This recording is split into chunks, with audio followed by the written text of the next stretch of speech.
Kia ora tātou, nau mai, haere mai, and a warm welcome to our Council annual budget hearings for Wednesday the 22nd of April 2026.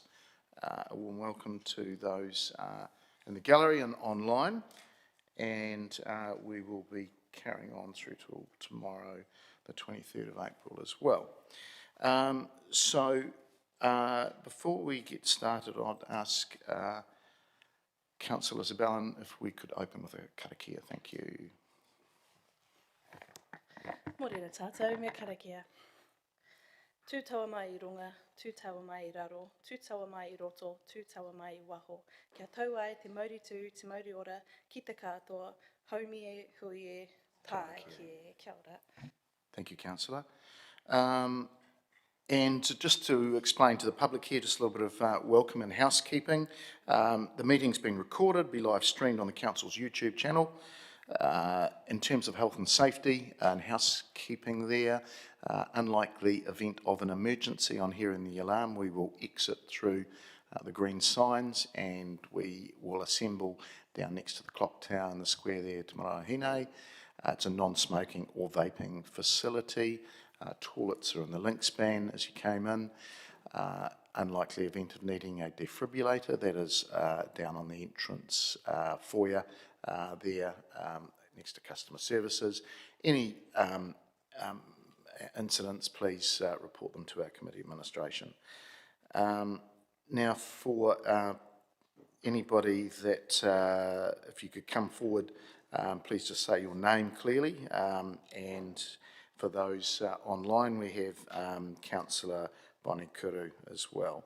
So we'll go through our items on the agenda here. We'll do apologies.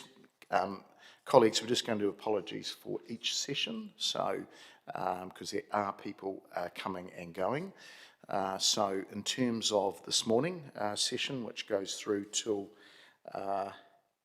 when it finishes, which is, I think, 10:30, we hope, all things going well, and we've got a lot of business to get through the next 2 days. So we will, recommendation there is Council receive the apologies from Councillor Bowen. She's possibly going to come on online. She's on Council business in Auckland. We have an apology from Councillor Hapata, and the Deputy Mayor is late arrival on Council business. She'll be arriving fairly soon. And Councillor Billy Meehan is away. So I'm happy to move those, seconded by Councillor Barrett. If there's no commentary, we will vote, please.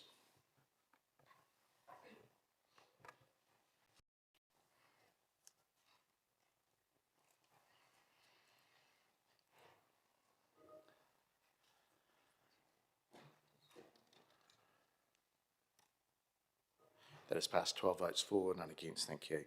All right, moving through number 3, notification of additional items. There, I have none. There's nothing from the floor. Declarations of interest, if there are any. Again, I haven't been notified of any. There's none off the floor. Number 5 is around appointment of chairs for the following sessions. If I can just get that up on screen, please. Okay, so Council agrees to the following chairs. Our 11 to 12:30 PM chair will be Councillor Kate Isabella. 4 to 5:30 PM will be Councillor Hayden Fitzgerald. Tomorrow morning we go to Councillor Orfe Mickelard from 9 till 10:30 AM. 11 AM to 12 PM will be Councillor Mark Arnott. And then the Deputy Mayor will close us out from 4 till 5:30 tomorrow. So I'm happy to move those, seconded by Councillor Barrett. If there's no comments, we will vote, please.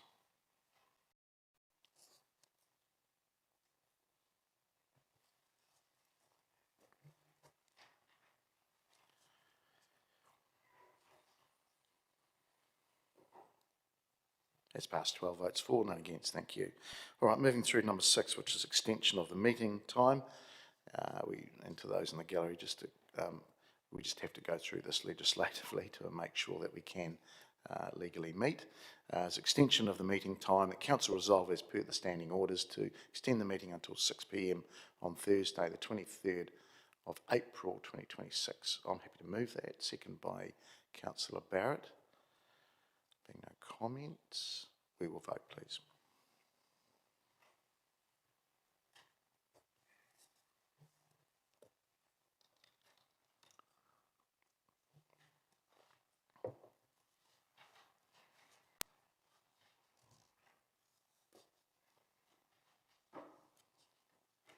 Okay, that's passed 12 votes for, none against.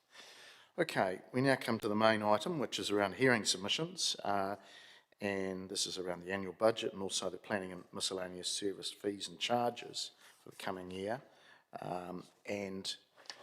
We have a couple of recommendations which we have to move first around the hearings of submissions, and they are: one, that council received the submissions here, submissions from presenters who indicated their wish to be heard in support of their written submission.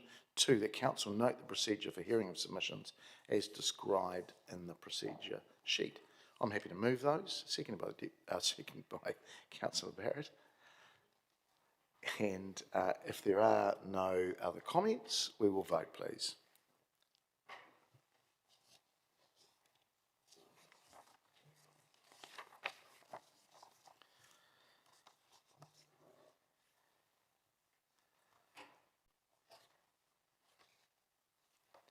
Okay, that's passed 12 votes for, none against. Thank you.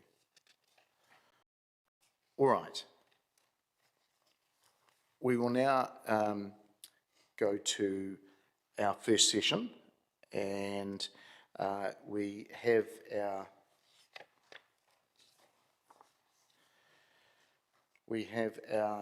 submitters here. So our first submitter is submission number 10, and I'll invite Mike Clement up. Welcome, Mike. And colleagues, you'll and to everybody that's in the chamber, you can take as read that we have read your submission. So you may want to just add some summary to that. You have 10 minutes to speak to that, and perhaps just allow a little bit of time for Q&A at the end, if you want to, of course. All right. Over to you, Mike. Welcome. Just press the button there for the other one. Yeah, that's it. You've got. Mayor Smith, councillors, thank you for the opportunity to speak today. My name is Mike Clement, and I am a ratepayer of Palmerston North. I have stood in front of this council before at the last two annual budget hearings, and I have made submissions along the same lines each time. I want you to hear that not as stubbornness, but as persistence, because the issues I have raised have not gone away. If anything, they have compounded, and I will keep coming back until either the situation changes or someone can show me convincingly that I am wrong. I am not here to be adversarial. I recognise that local government is genuinely difficult work. You are asked to deliver more against rising costs, shifting central government policies, and community that understandably expects both excellent services and affordable rates. That tension is real, and I do not dismiss it. But I am also someone who lives and works with that same tension every single day. In my professional life, I carry responsibility for a budget of about $15 million. That is, as I'm well aware, a fraction of what this council manages, but the obligation is identical. I'm required daily to put my preferences aside and focus on the collective need of the people that I am privileged to lead, to make the hard calls, to look at a list of things I would like to do and discipline myself to only fund the things that need to be done, to ensure that the must-haves are completed before a single dollar is spent on nice-to-haves. That is not a philosophy I invented. It is a basic covenant of leadership. And it is the same covenant that the people of Palmerston North place in you when they elect you to this chamber. I say this not to lecture, but because I think it is the right frame for everything I am about to say. These are not just budget lines, they are choices. And choices reflect priorities. And priorities reflect values. Over the past 6 years, PNCC rates have increased by a cumulative 47%. Over that same period, New Zealand's CPI, the measure of the cost of living that every household in this city manages against, rose by approximately 27%. That is a 20 percentage point gap, not in one dramatic year, compounded steadily, year after year, into the household budgets of the people who elected you. I provided that data in my written submission, year by year, verified against Stats New Zealand figures. If you have not, I would encourage every single councillor to review it carefully. Now, I want to acknowledge something. A 4.9% increase is better than a 10.1% increase. It is better than the 8.5% this council originally planned for this year. The effort to reduce that number is real, and I recognise it. But acknowledgement is not the same as acceptance. 4.9% is still above inflation. It is still above the 4% cap that central government is about to legislate into law. And it continues a pattern that, when you step back and look at the full picture across 6 years, is not sustainable for the people of this city, particularly those on fixed incomes, those on superannuation, those running small businesses, on tight margins. I want to spend a moment on what I consider to be the defining contradiction of this budget. You are asking ratepayers, asking us today, whether we can afford an extra $12 to $37 per year to fix our footpaths. Footpaths that your own assessment tells us are 15% in poor or very poor condition. Footpaths that, at current funding levels, will take 16 years to clear the backlog. And that's before accounting for the new deterioration that accumulates during those 16 years. These are the paths that elderly residents, parents with prams, and people with disabilities rely on to move around our city safely. This is not an aspirational service. This is basic. And in the same budget, the same document, you have committed $8.9 million to begin construction on a new arena stadium. I want to be measured here because I know the stadium has its supporters and its merits. But I'm asking you to hold these two decisions side by side in the same hand and ask yourself honestly, is that the right order of priority? Fix what we have before we build what we want. That principle should not be controversial. In any well-run organisation, public or private, it is simply good governance.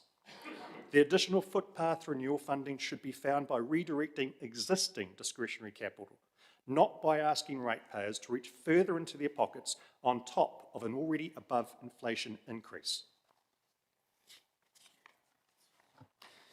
In December last year, Local Government Minister Simon Watts announced that the government will cap council rates increases at a maximum of 4% from 2027. Legislation will be enacted this year. Monitoring will begin as soon as it passes. And the Minister said something that deserves to be heard clearly in this room. I quote, "Councils should not wait for the full enactment of the rates capping model before controlling rates increases for their constituents." End quote. That is the Minister of Local Government speaking directly to councils like this one. Your proposed increase this year is 4.9%. The incoming cap is 4%. You are proposing, in the final year before that legislation takes effect, to exceed the limit you will shortly be required to meet. I want to put that another way. You have an opportunity, right here in this budget, to get ahead of Wellington, to demonstrate that this council has the fiscal discipline and the leadership to make the hard choices without being compelled to do so. That you can hear the signal that ratepayers and central government are sending and respond to it voluntarily. That would mean something to the people in this room, to those following this hearing, to your own legacy as elected members of this community. I want to close with this because I think it is something important. I think it is important that I am clear. I am not standing here demanding that council stop spending money. Roads need fixing. Water pipes need replacing. The transition to Central District's water needs to be managed carefully. Essential services need to be funded. I understand that, and I support it. What I am asking, and what I believe the majority of ratepayers in the city are asking, is that when household budgets are under real pressure, you apply the same discipline to this budget that we are expected to apply to our own. Prioritise maintenance and renewal over new and aspirational projects. Be transparent, genuinely transparent, about the full range of rates impacts, not just the headline average. And take seriously the signal being sent, not just by central government, but by the people who show up to these hearings year after year to say, we need you to make harder choices. I've been making this submission for 3 years. I will continue making it. But I would very much rather be sitting in this room in 12 months' time talking about something else, because this council chose to act. You still have time before this budget is adopted in June. I genuinely hope you will use it. Thank you, Mayor. Thank you, councillors. Thanks, Mike. Look, appreciate your 10-page submission to us and obviously all the background work you've put into it. I suppose like any foundation work, you've backed it all on the Consumer Price Index. You do know that there are other metrics that the sector and infrastructure uses, and it isn't. Yes. Yeah. So why have you put it to CPI? Because CPI is what we use for household. Yeah. And the household is what's been asked to pay for this. Okay. So the council doesn't buy groceries. It doesn't probably even buy much petrol. It buys bridges, infrastructure, construction, which has significantly different indexes. But you're asking the people to pay more. The people work off CPI. The government is increasing it on a 4%. Yeah, the government uses it, and the Taxpayers Union and a few others use it. So if the government is using it, and I said this last year, there needs to be a standard across all of government, central, local, whatever, to make sure there is a standard which we can all apply to avoid the ducking and diving around, we don't use CPI, we use this measure, or we use this measure, not this measure. If we're not coming to a commonality about how we measure these things, then we'll never get anywhere, and the ratepayers will forever be digging deeper and deeper into their pockets, and we're running out of pocket space. I'm down to limit. A lot of people are. Okay, all right, thank you. Councillor Naylor. Thanks, Mike, for your really well thought through submission. Just at the bottom of page 3, you've made the comment that you would encourage council to reflect carefully on the range of activities it currently funds and ask whether all of them fall within its current mandate. I'm interested to know if you have any thoughts about whether there are any activities that you believe don't fall within our mandate. If I am to look at this through the eyes of a rather pragmatic individual, I would say council's job is core infrastructure. I know that core infrastructure expands into community and so forth, but when we are in a budget crisis, and we are in a budget crisis, ladies and gentlemen, we have a water plant we haven't built and haven't funded, and we're expecting local central government to pay for that. That's years away, if it even happens. This is a budget crunch. We all know it. You've all been saying it for years. We don't have the money. Debt has increased, and most of the rates increases, I understand it, is to pay for debt that we're taking on, to pay for the projects. We have to be enforcing austerity measures because we cannot afford to pay for everything that we want, but we need to pay for the roads. If I stop my firing, sorry. We need to pay for the roads, we need to pay for water, we need to pay for rubbish. We don't need to pay for a new arena. We don't need to pay for tidying up and beautifying projects. Those will come once we have the essentials and the basics done. But if we aren't spending money on the basics, then we are throwing money away into the ether and expecting future generations to pay for the repairs. Footpaths being the prime example. How can we be 16 years behind in maintenance for footpaths when we have a footpath budget? Thank you. All right, thanks, Mike. Appreciate your submissions and your commentary. Thank you.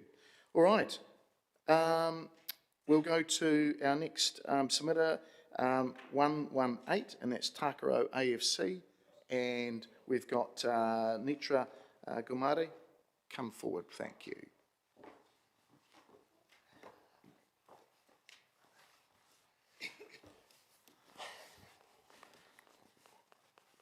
And before you get started, Netra, we'll have a clicker there for you. This one here. Just test that it is going. We often have technical issues with this stuff. Have we changed the batteries to our minutes? Yes, we've got it. Good, thank you. All right, you've got 10 minutes and over to you, Netra. Just waiting for it to pop up.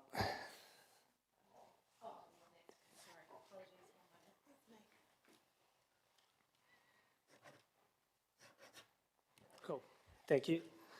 Good morning, councillors. Thank you for the opportunity to present here today on behalf of Takaro AFC. This is Sam Burney, and I'm Netra Gimere, both committee members for our football club. So we're here to seek or talk about a potential co-investment proposal to revamp Takaro Park. As you all know, Takaro Park has been a long pioneer in community amenities since the 1920s, establishing lawn bowls, tennis, croquet, and all sorts. And Takaro Football Club, established in 1972, has a proud history of providing family-friendly football. We are all about participation, belonging, and community. And as some of you may be aware, Takaro Football Club has remained strong while 3 other football clubs have merged in the city, and this has been driven by committed volunteers, players, and support. And we believe that that continued contribution deserves to be recognised with appropriate infrastructure. Cool, so what we're aiming to do here is basically turn Takaro Park into a match-capable. At the moment, it is a training-only facility, and at the same time, we've seen that our city is exploring options for further artificial turf.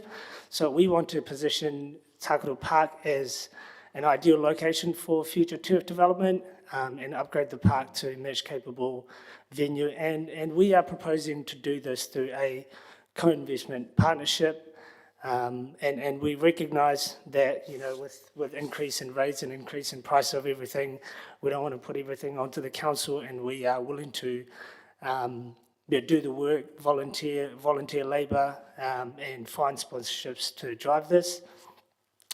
And it is well documented that in the long-term plan that we all agree to continue investments in parks and sports field, support community wellbeing, and increase the use of partnership models. The case for Takaro Park, I think there aren't other parks that has everything all in one. We are situated on that side of the town where there's lower socioeconomic households, massive usage, an established football club with consistent participation.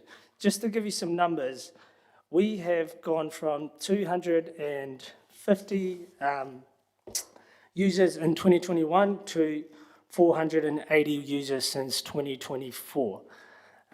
We have club rooms directly adjacent to the field that we don't have direct access to because there's a little creek there, and we're told that the creek, to build a bridge there, is going to cost over 100K. We have a diverse multicultural community with strong reliance on public facilities and a high participation rate. So we have remained, we have improved and massively improved our numbers and added massive value to our community, while 3 other clubs have folded in the community. And just to give some context, the 2 other clubs that remain, Marist Football Club, they have access to the turf, and of course Palmerston North United, massive sponsors. They have pro-level facilities at Massey University and Memorial Park, while we, with 450 players, it's about 32 teams, all train at Takaro Park. The field is simply overused. It just cannot sustain that level of use. We have around 120 to 150 players on peak evenings. We train every day of the week. and we have about 30 teams training multiple times a week. And just to give some context, with all our home games being played at Scotland and Salino Park, we lose about 80 plus home games and a potential 5,000 to 8,000 visitors. On top of that, the lost economic value is estimated anywhere from $1,000 to $2,000 per game day, considering a lot of those players would come back to our canteen, buy some drinks, buy some food, and help with sustaining the club's future operations. So, our current limitations: field is just not suitable for official fixtures. I don't know how many of you have been down to Takaro Park. It's had some work done. We've got some lights recently, some groundwork done, but it's not in great shape. It's restricted by weather. Again, 150 players in peak evenings. And as far as we're concerned, we haven't seen any formal development pathway for the club, and lost revenue and limited sponsorship exposure and visibility and community presence. We've seen other clubs, Maris, they've got sponsors all around the arena. Palmerston North United, they've got, if you're up at Massey University and Memorial Park, they've got sponsors all around. But our club, with similar numbers, we haven't got anything to show for that. Not to say we don't have sponsors, we've got plenty of sponsors, but our sponsors also feel that they're not getting the bang for their buck, because our home games are all over the place, and we don't have a set venue.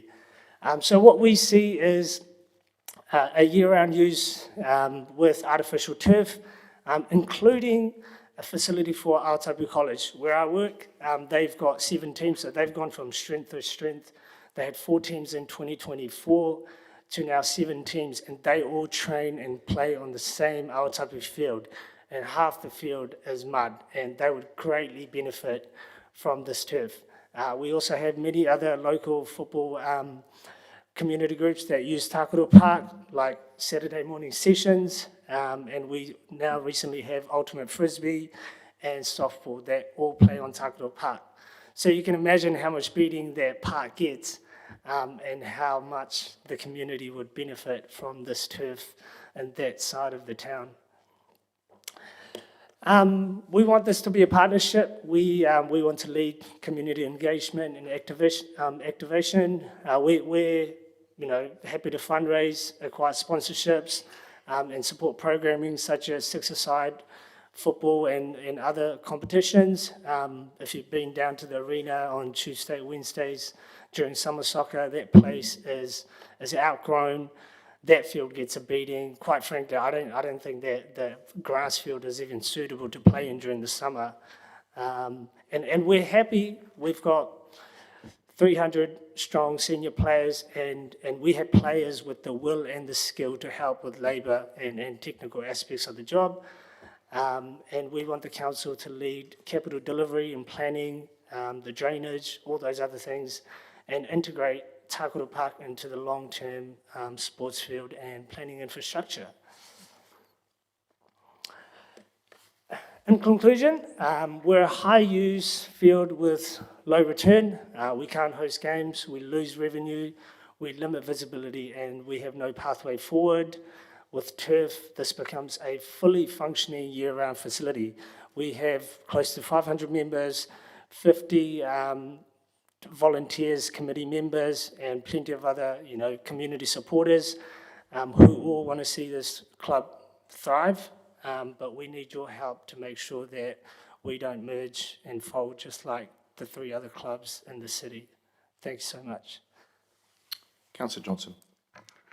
Thanks, Mr Mayor. Thanks, Nitra, for the submission. Just to clarify, are you saying that it wouldn't be sufficient to upgrade the current grass situation? You could only achieve what you're looking for by an artificial turf? Yeah, I think it's just with with the amount of players and the trainings that takes place on their ground, I think the best bet would be adding a turf. Okay, thank you for that.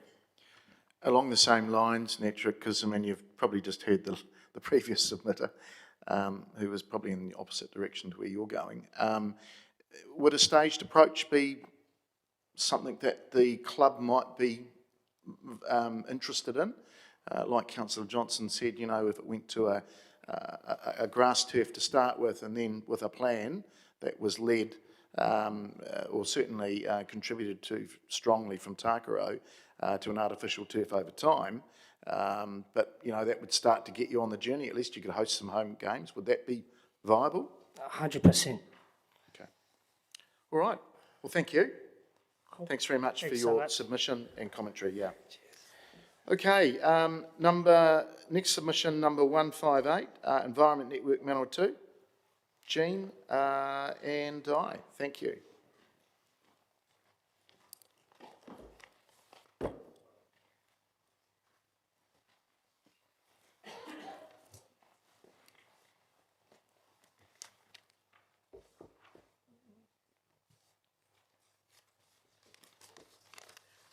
Kia ora koutou. I'm Jean Hera, one of the board members of E&M. I've been on the board since 2024. I'll let Di introduce herself. She's one of our staff members. We're here for E&M today as our General Manager Mads is away, and our Chairperson Rebecca is unable to be here due to work commitments. Tēnā koutou katoa, Mayor Grant-Smith, councillors, thank you for the opportunity. My role in Environment Network Manawatu is in the circular economy space. I'd like to refer to a quote within our submission, which relates to the recent research from Environment Hub's Aotearoa,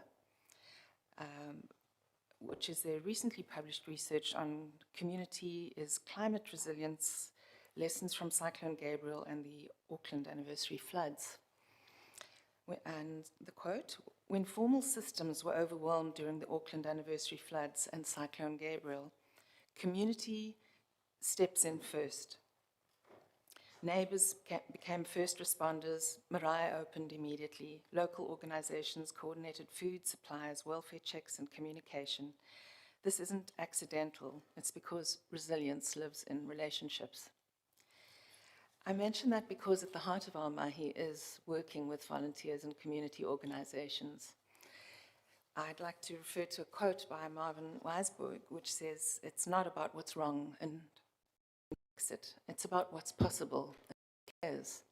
So we deal in the business of people who care deeply for the environment, for future generations, and E&M member groups contribute tens of thousands of volunteer hours. Upwards of 67,000 hours is what was calculated and submitted into the What Matters, Palmerston North, What Really Matters 2026 report that E&M submitted.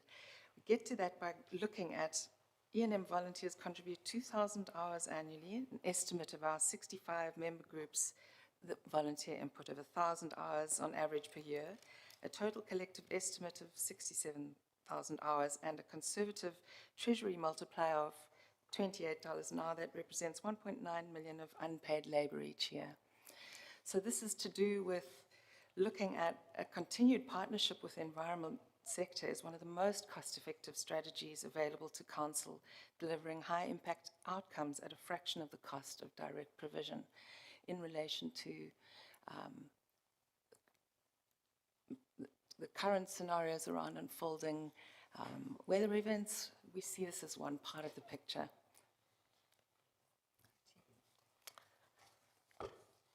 Right, so as Di has outlined, the community sector support is just so very important, and it's so important to protect this and to grow it. We think it should be increased.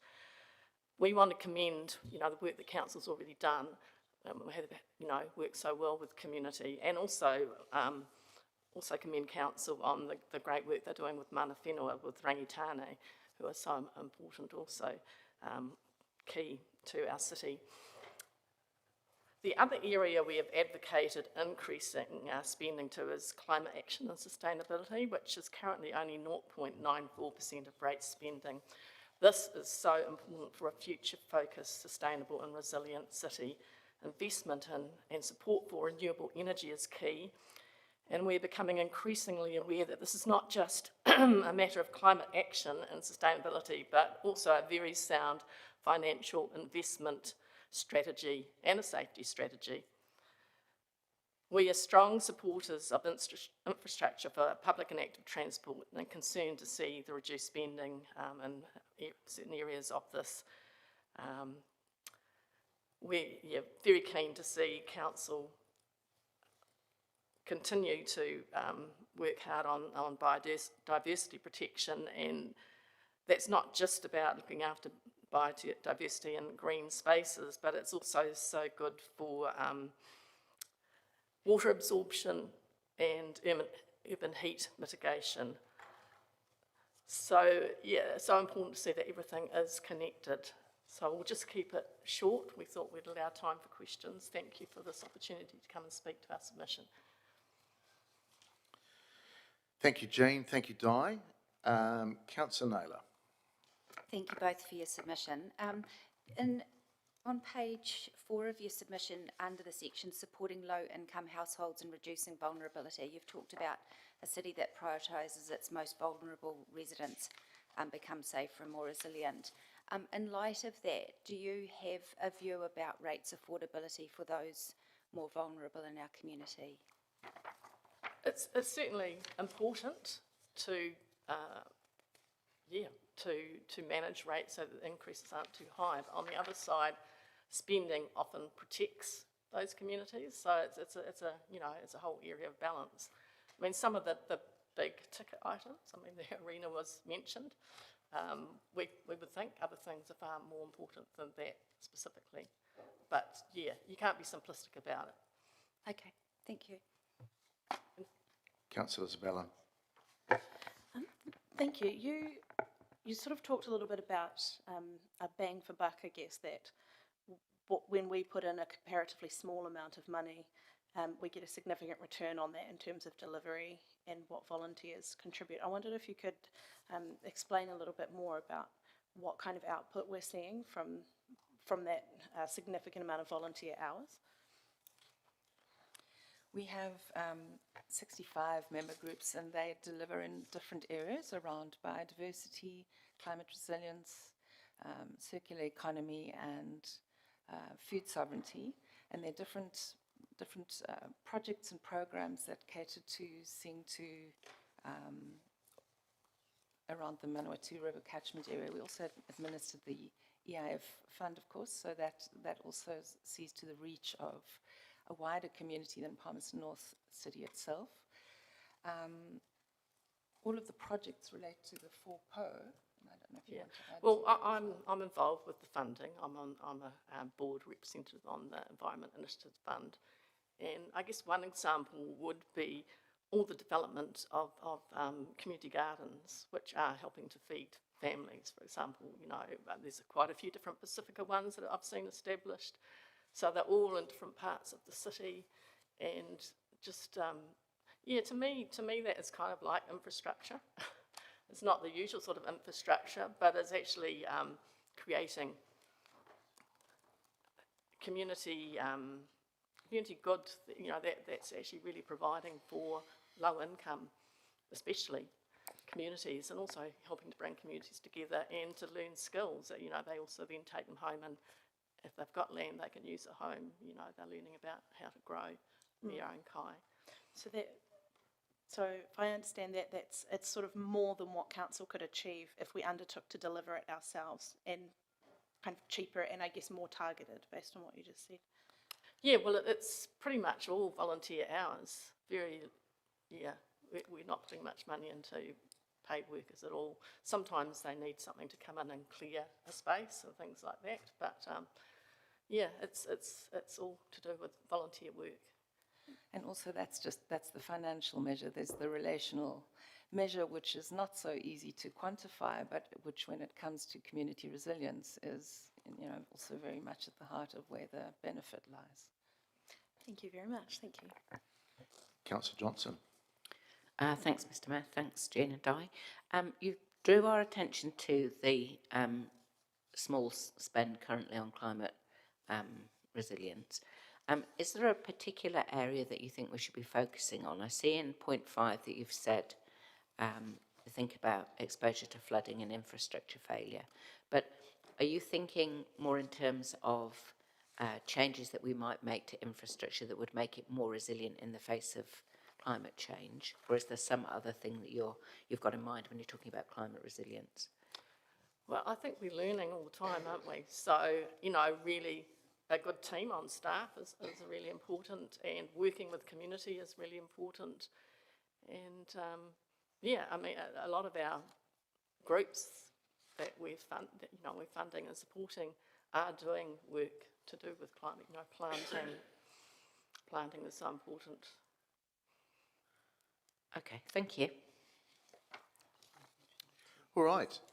Thank you very much, Di and Jean, for your submission and speaking to us this morning. Yeah, feel free to come and talk to Mads and the staff who know a lot more about this than Thank you. I do. All right, we move on to, this is a joint, there's 2 submissions here, but from the same organisation, so I invite Phil Hindrup and Grant Higgins up. They are from the Property Task Force Group, and gentlemen, maybe we deal with the fees, planning and services charge first, or do you want to do the annual budget? Yeah, we'd like to do the annual budget. Okay, we'll do the annual budget first, and then we'll do the fees and charges afterwards, because that's what I've got on my list here. All right. Gentlemen, maybe just to explain what the Property Task Force is, because it's relatively new. Thank you. Over to you. Good morning, Worship, the Mayor and fellow councillors. My name is Grant Higgins and this is Phil Hindrup, and we're representing the Property Task Force Palmerston North this morning. The PTF is a recently established organisation with its founding members being local developers within the city. Our aim is to represent property professionals, funders, fellow developers, owners, managers across the region, particularly in Palmerston North. We want to become better partners and create a higher trust relationship within the city. We believe that a collective group like the PTF is an efficient and effective way to support growth in this city. We have some shared objectives, and that is to advocate for positive change and progress, achieve growth through constructive inputs like housing, land development, infrastructure. We're seeking a more consistent approach to growth whilst achieving high quality outcomes. And we support positive planning and investment decisions, and would like to see greater collaboration between council and the private sector. We believe the PTF can better facilitate this collaboration. We believe we'll bring together fewer voices to work together on high-level issues. This will create, in our view, greater positivity and support when it comes to city growth. Phil Hindrup has joined the PTF as our technical advisor. He'll deal with technical issues for us, and now we'll talk to some of the key themes in our submission. Thank you. Thanks, Grant.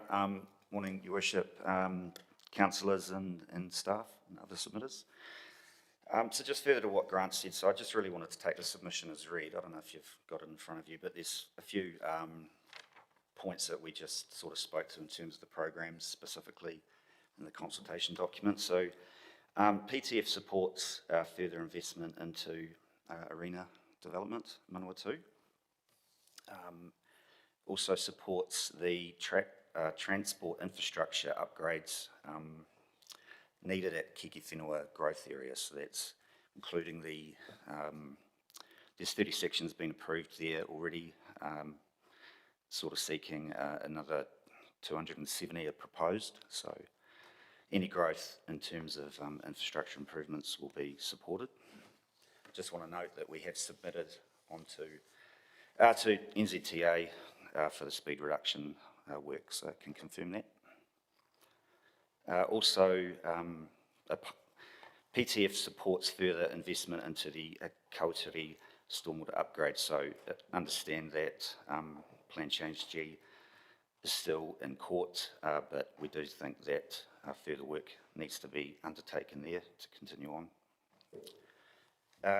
Supports the back to Kiki Whenua, so definitely commends council for the work that's already been undertaken into Three Waters there to continue to unlock growth, so well done there. Then to Whakarongo and Kautiri intersection improvements, obviously there's been a lot made and said about that, but we again commend council for getting on and pushing forward for that work. I mean, those intersection upgrades have to happen to allow further development in a Kautiri, Paulson Hill, Valley Views. We understand that NZTA is not wanting further development or allowing further development until those intersection upgrades take place. So we commend you for, we understand that that work's going to hopefully take place this coming financial year if this is approved. And then I think the PTF generally supports investment into footpath renewals. Didn't really have a specific option there. There were some additional programs that we commented on. We think that the re-establishment of a development interface officer with the regulatory team, we're not sure if that position still exists or is just vacant, but there have been definitely some successes when that role was being effectively ran, I think, in terms of bringing the interface development navigation between developers and the council's regulatory team. But yeah, that's probably just a summary of the annual budget submission, and we thought, Chair, that it would be best to deal with this first, take questions, let Grant and the PTF answer that, and then talk to the fees and charges one. We do note that there's a slot allocated for us this afternoon, which we won't need, so accommodate and appreciate the administrative team for that. Okay, thank you. Just before I go to Councillor Johnson, you number, and thank you for the submission, take it as read, but you number a different number of programs and developments. Many of those issues or unlocking are around state highways or interface with NZTA. Can I understand what you're doing with them? You're talking to them, you're having the same conversation as you're having with us, with them, or you're submitting to them? That is the plan, most definitely. I think the PTF is all about advocating for growth. That's a key part of their strategic objectives. So yeah, if there's opportunities to do so, we will be. But. Okay. And that, I don't know, you call it interface development officer within the planning team. We used to have one, or that role, I think we sort of had a couple of officers there after a while, but you're saying that you feel it's not there at the moment and you'd like it within the team pulled back in? Yeah, it worked really well when it was there. It's probably more of a, to try and get more consistency inside council. You know, some things go really well. Some things don't go so well, so we want it all to go really well and be consistent, and that person would definitely help probably smaller developers navigate their way in council. Okay, cool. All right, Councillor Johnson. Thanks, Mayor. Thanks, Grant and Phil. And I think you may have touched on what I was about to ask, because at the start of your submission you said we need a more consistent approach to growth. So can you elaborate on what you mean by that? Yeah, it's wide-reaching there, but if we take that example of consistency of navigating through consenting process within council, you know, some people will say that they've had a dream run, particularly big developments from out of town, but not necessarily so for smaller developers that live locally. and we should be, as a city, giving the same level of service for everyone. Okay, so you're specifically referring to the consenting pathway through council with that At the comment? moment. Yeah, At the moment. okay, thanks for that clarification. Councillor Barrett? Thank you, Mr. Mayor. Thanks, Grant. Thanks, Phil. Grant, just really good to see this new group come together and try to coordinate through the development community. Does the task force work from the principle that growth pays its own way, or do you have another view around how that works in this community? Yeah, good question. I think that private growth follows public investment, in my view. That's my personal view, not the PTF's view. So there's my answer to that. Has the task force taken that up as a topic, and is the task force planning to come to a shared view on that matter? Early days, we'll consider that in due course, yeah. Thank you. Mr. Mayor. Councillor Dennison? Thank you, Mr. Mayor. In your written submission, you mentioned around the urban design and that it should not be pursued at the expense of increased costs, extended timelines, and reduced certainty around the resource consent process. Have you got some further comments around the frustration that the development community may have experienced with that? Thanks for the question. I mean, it's clear there's frustration. There's been frustration for a number of years, and it's been talked about. I don't know if this is the appropriate forum to get into detail on it, but the point really with that submission point is, to have an effective regulatory function, you're relying on the other teams within the council, and so it was just an observation, probably, that some of those KPIs are green in your traffic light system, yet the regulatory function is red.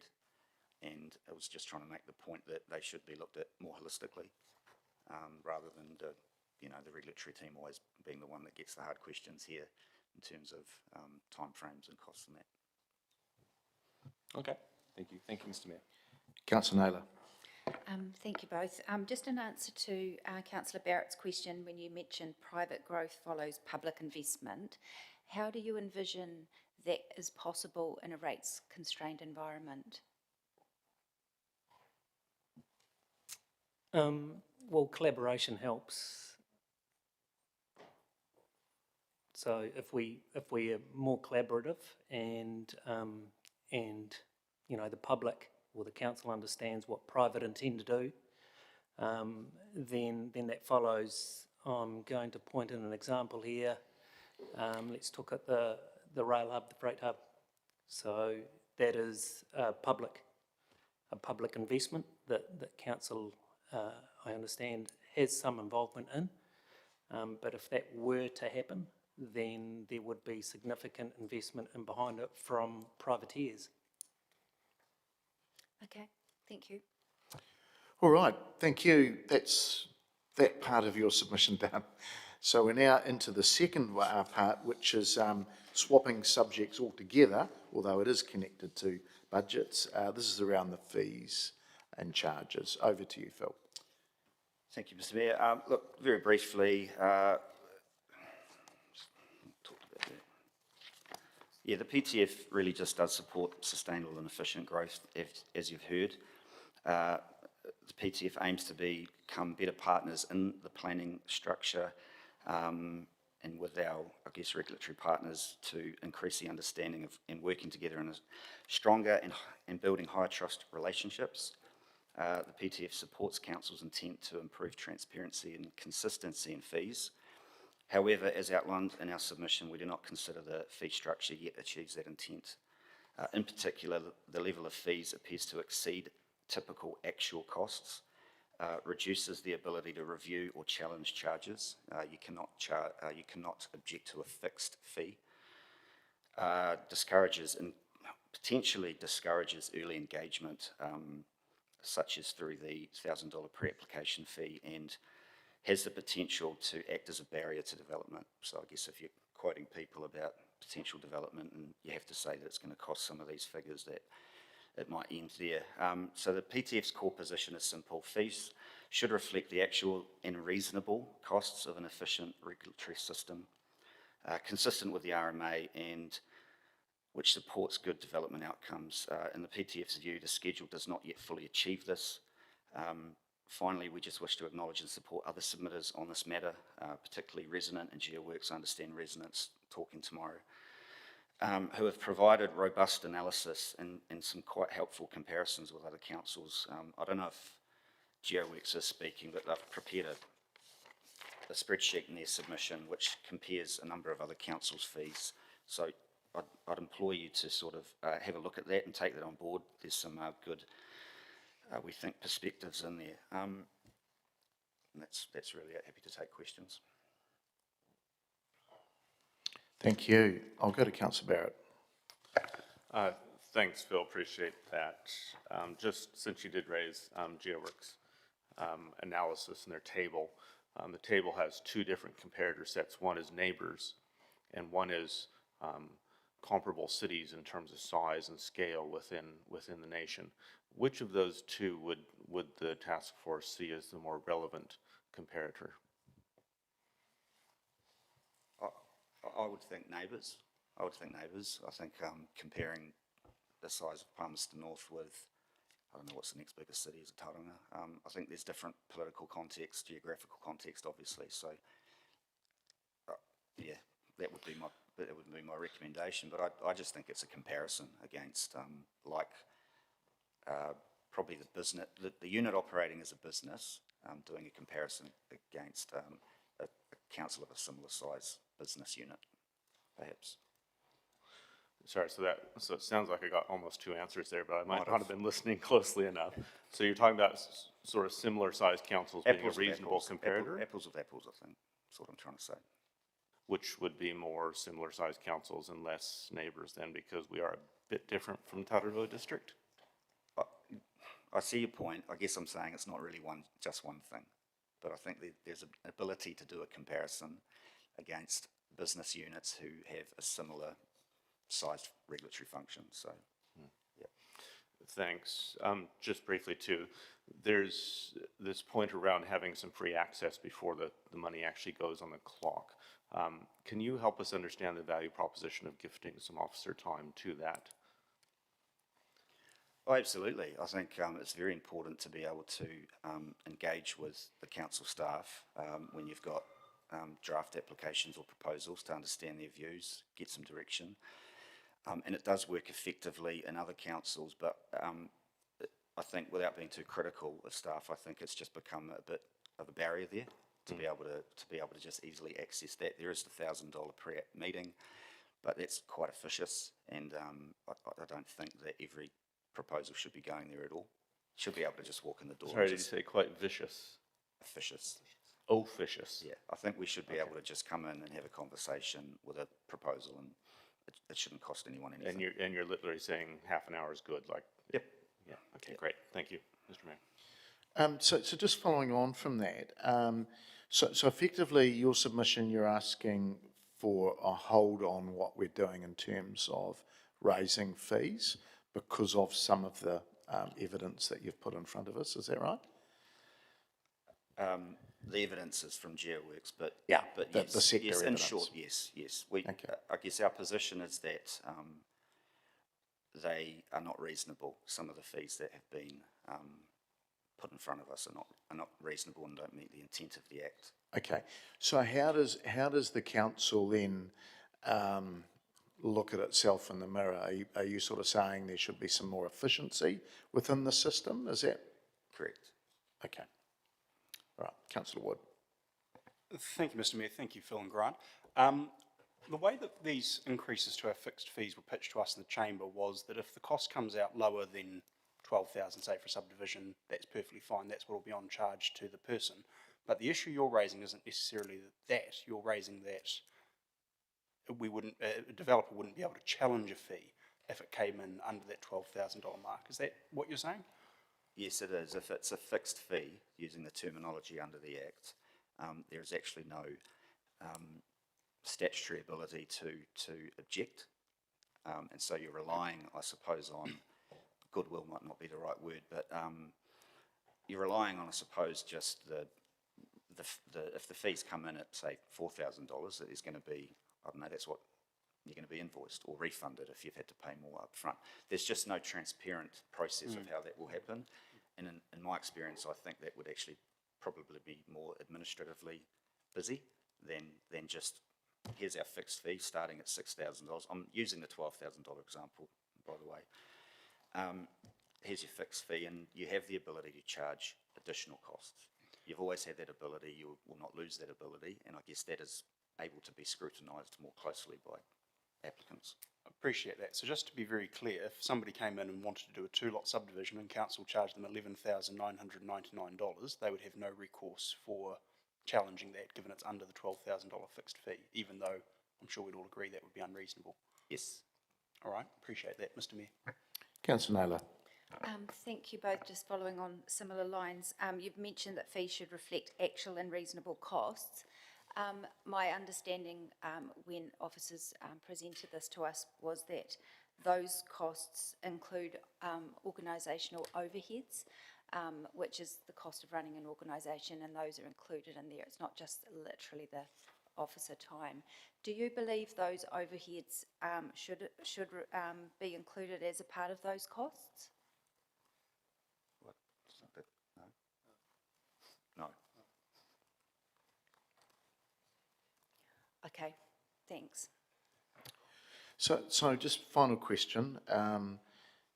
So rather than the 12,000 that's been suggested to us as that sort of lock, stock, one size fits all amount, Yep. would there be a figure that you would, as a sector or as submitters, you'd be happier with? Yeah, well, a lot obviously, but I think I would be, if I was officers or yourselves as councillors directing officers, to go back and revisit and do some more analysis, comparing councils who should be, the comparison should take place. But it is $12,000 for a subdivision and with a vehicle a driveway non-compliance is substantial, significant, and it's going to scare people away. And I guess put it down, halve it, 6,000, which is pretty comparable. And if it goes to 9,000, you have the ability to recover it. Right, okay, cool.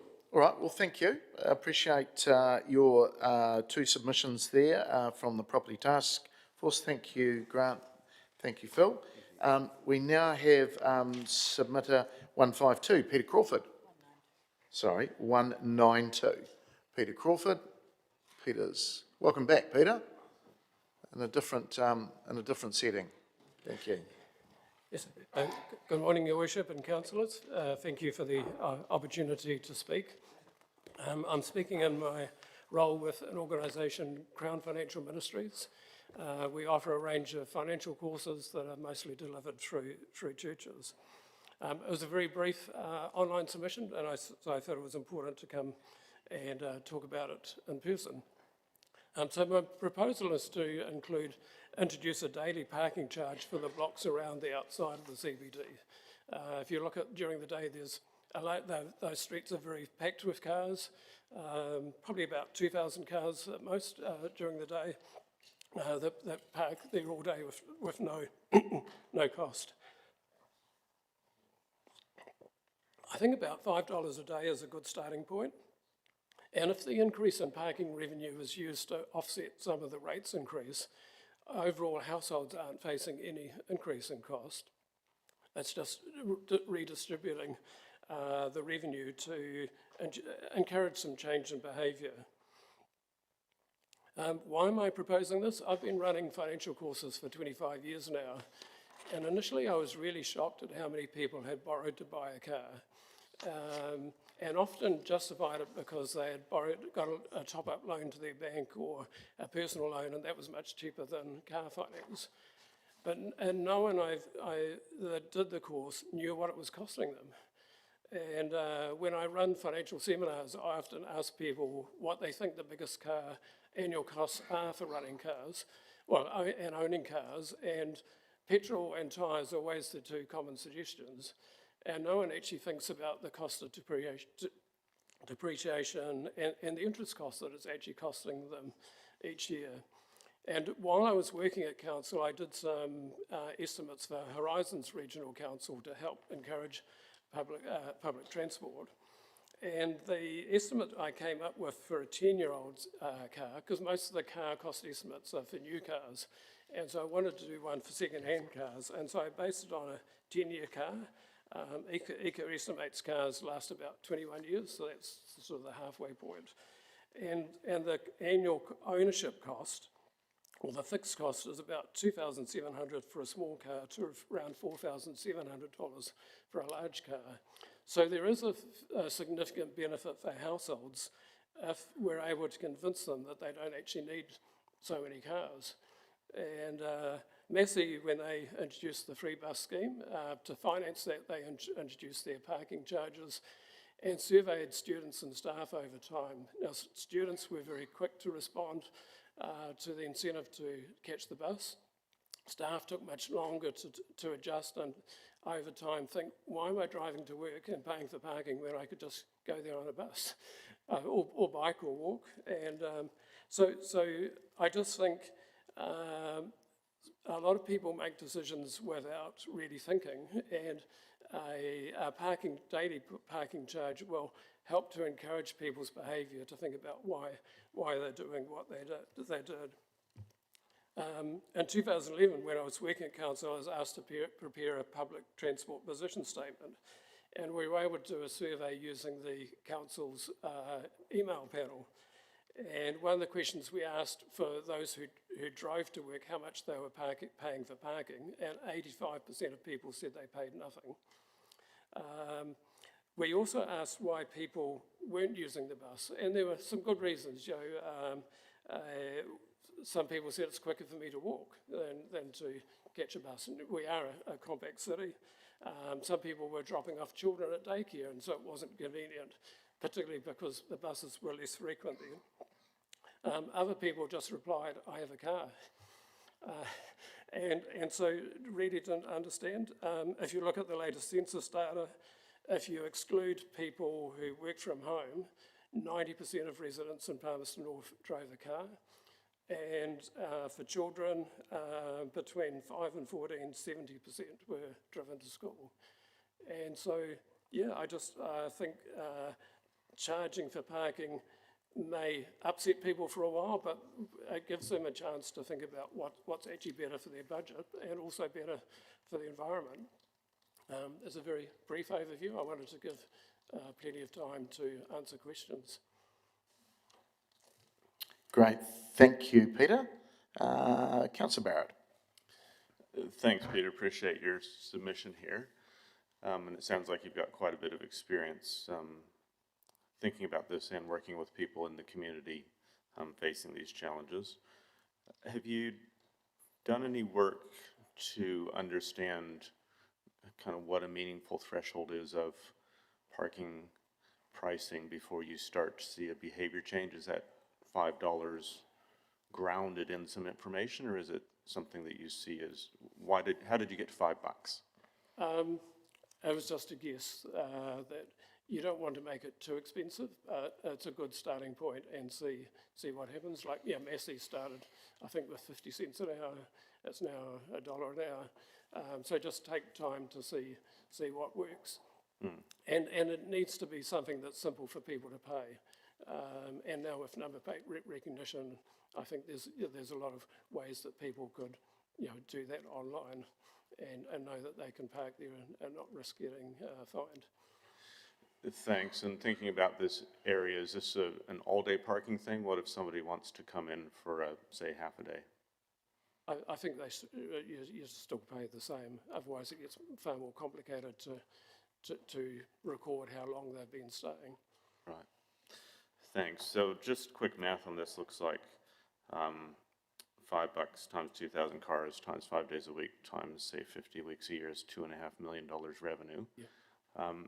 Would you want to see that as a general offset against rates, or would you want to see that ring fenced around transport or some specific function? I think mostly offset against rates, unless there was we were putting in better bus shelters or some of those things to encourage more people to use public transport. I did a spreadsheet for Horizons which compared bus patronage against petrol prices, and every time the petrol price spikes, people do respond, and the number of people using the buses increase. So there will be that benefit for the service, which does need to generate more passengers. Thank you, Mr Mayor. Councillor Wood. Thank you, and thank you, Peter. Just trying to understand this proposal, because a number of our workers and businesses operate in the outer CBDs. So at the moment, you've got full-time workers who will park there all day. They might need to pop out and go to a doctor's appointment or see kids at a sport event or whatnot, who wouldn't have the time in their workday to go catch a bus, go where they're going, come back in a half an hour lunch break. Doesn't this negatively punish people who are time poor, who can't afford to take the bus? I think it's much easier now because the bus service is a lot more frequent. Even working at council, I sometimes use the bus to get to the doctors up in Featherston Street and the bus back. And Palmerston North is quite compact. It doesn't actually take that long to walk from one place to another either. So, yeah, and people are already walking a reasonable distance from where they're parking to get into the CBD. And if you look at, say, Church Street, some of the businesses down there, it's hard to visit them because all those parks are taken by people parking all day.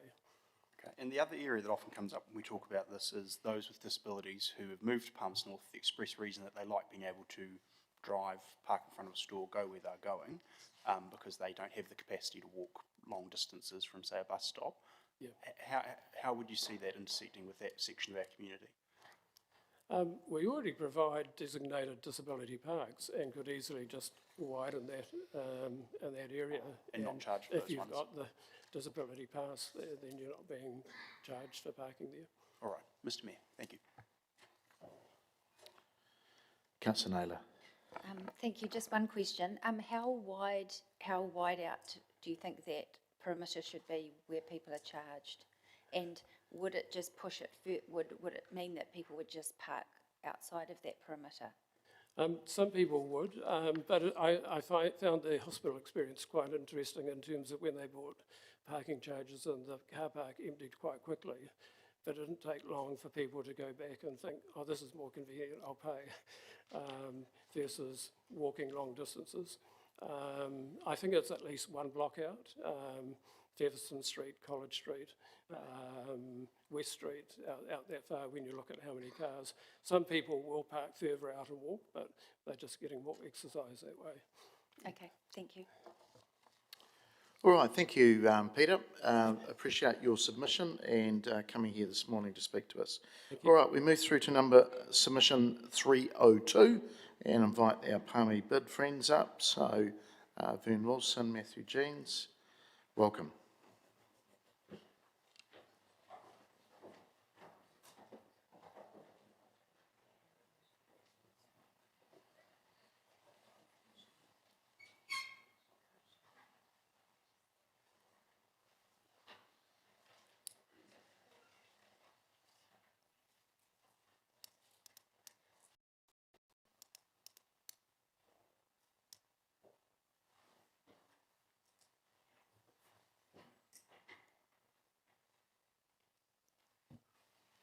Before you start, Matthew, we'll just hook up your... Right, we're up. We're at there. Good. Okay.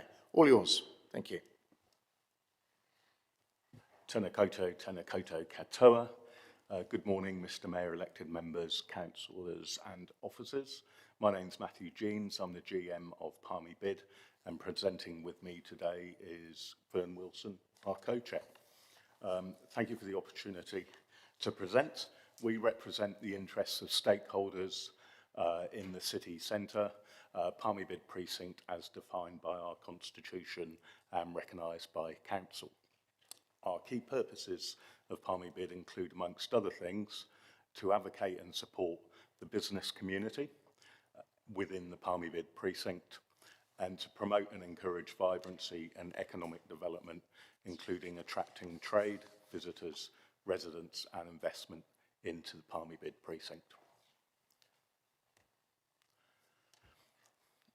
Due to the time constraints imposed by council submission process, we wish to utilise the majority of today's time to focus on the City Transit Hub and bus routes submission, but we'll start with a hybrid rate submission.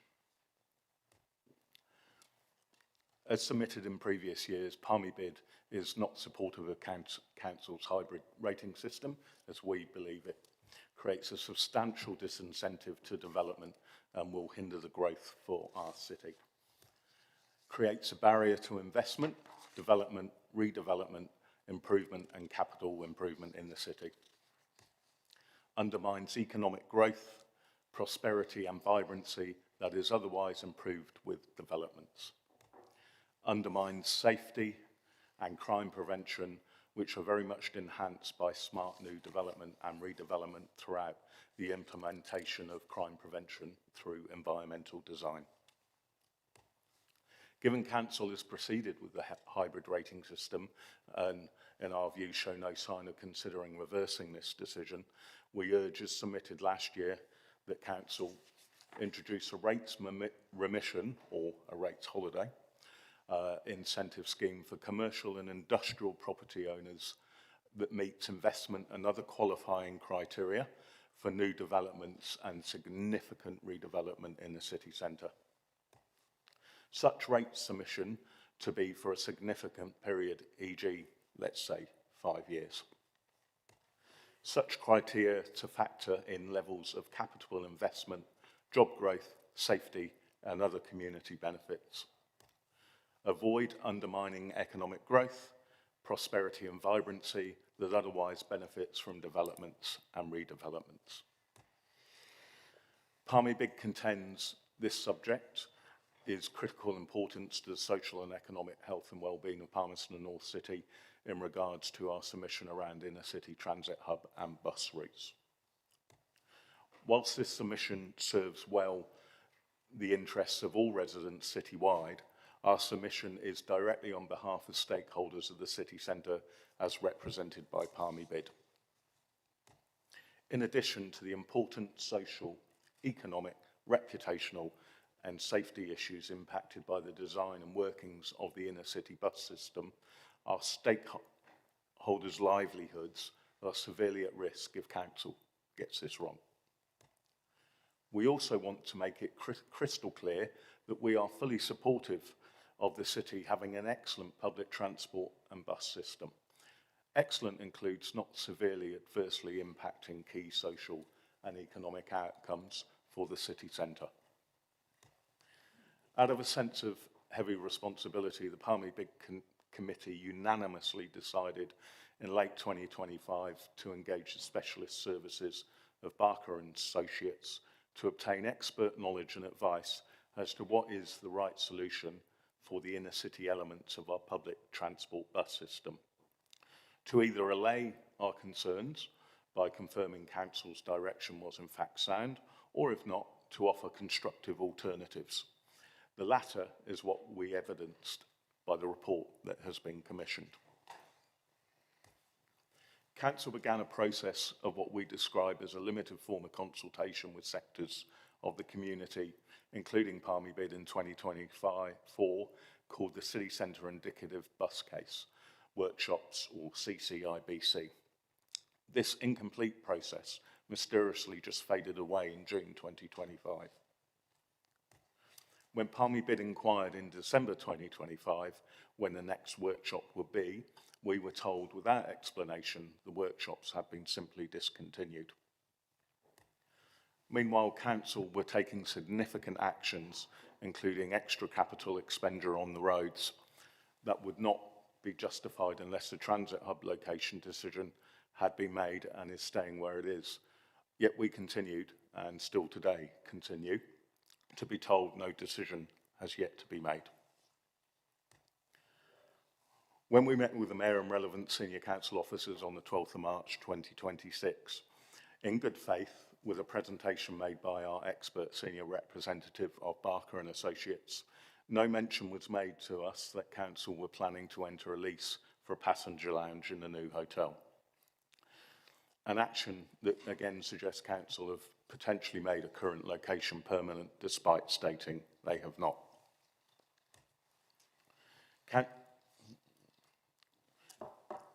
Council began a process of what we would describe a limited form of consultation with sectors of the community, including Palmy BID in 2024, called City Centre Indicative Business Case. Sorry. Following on the work Palmy BID committee had undertaken by B&A, and with a strong sense of now being well informed, we surveyed Palmy BID area stakeholders. Below is a summary of the results. We investigated co-location in the square. 83.63% of respondents were in favour. We discussed getting buses out of the inner city streets. Yet again, 84.8% of respondents were in favour. And also raised the question to pause committing to leases until further decisions are being made. 76.2% response. All responses are very strong. Palmy BID is asking for council elected members pause determining the permanent inner city location for the urban bus service terminal and related investment decisions, including any lease or otherwise commitment to a passenger lounge and further road modifications until elected members and officers absorb in good faith the B&A report and give it genuine consideration. Council undertake in good faith the transparency, a determined positive study on the feasibility of co-siting urban bus terminal with a current intercity regional bus service location in the square. Council carry out this work in consultation with Palmy BID.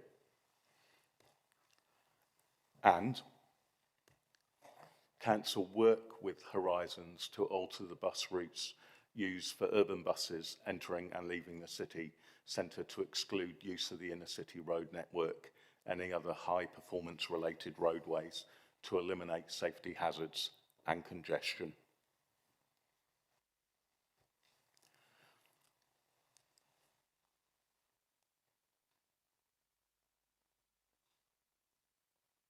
As per recommendations made by B&A, bus access in and out of the city centre be via only Main Street and Rangatiki Street. We have for you each a copy of the full B&A report and recommendations, which has just been finalised. We also invite each of you as elected councillors to meet with us to discuss any aspect of the report and your thoughts. We are keen to catch up with you. We will be meeting with appropriate senior members of Horizons Council tomorrow to share our report, which has been presented by Barker and Associates. By implementing Barker and Associates' recommendations, quality social, economic, safety outcomes are assured for Palmerston North City Centre for the benefit not only of inner city stakeholders, but also for the whole of Palmerston North's community. We will now hand out the reports to you.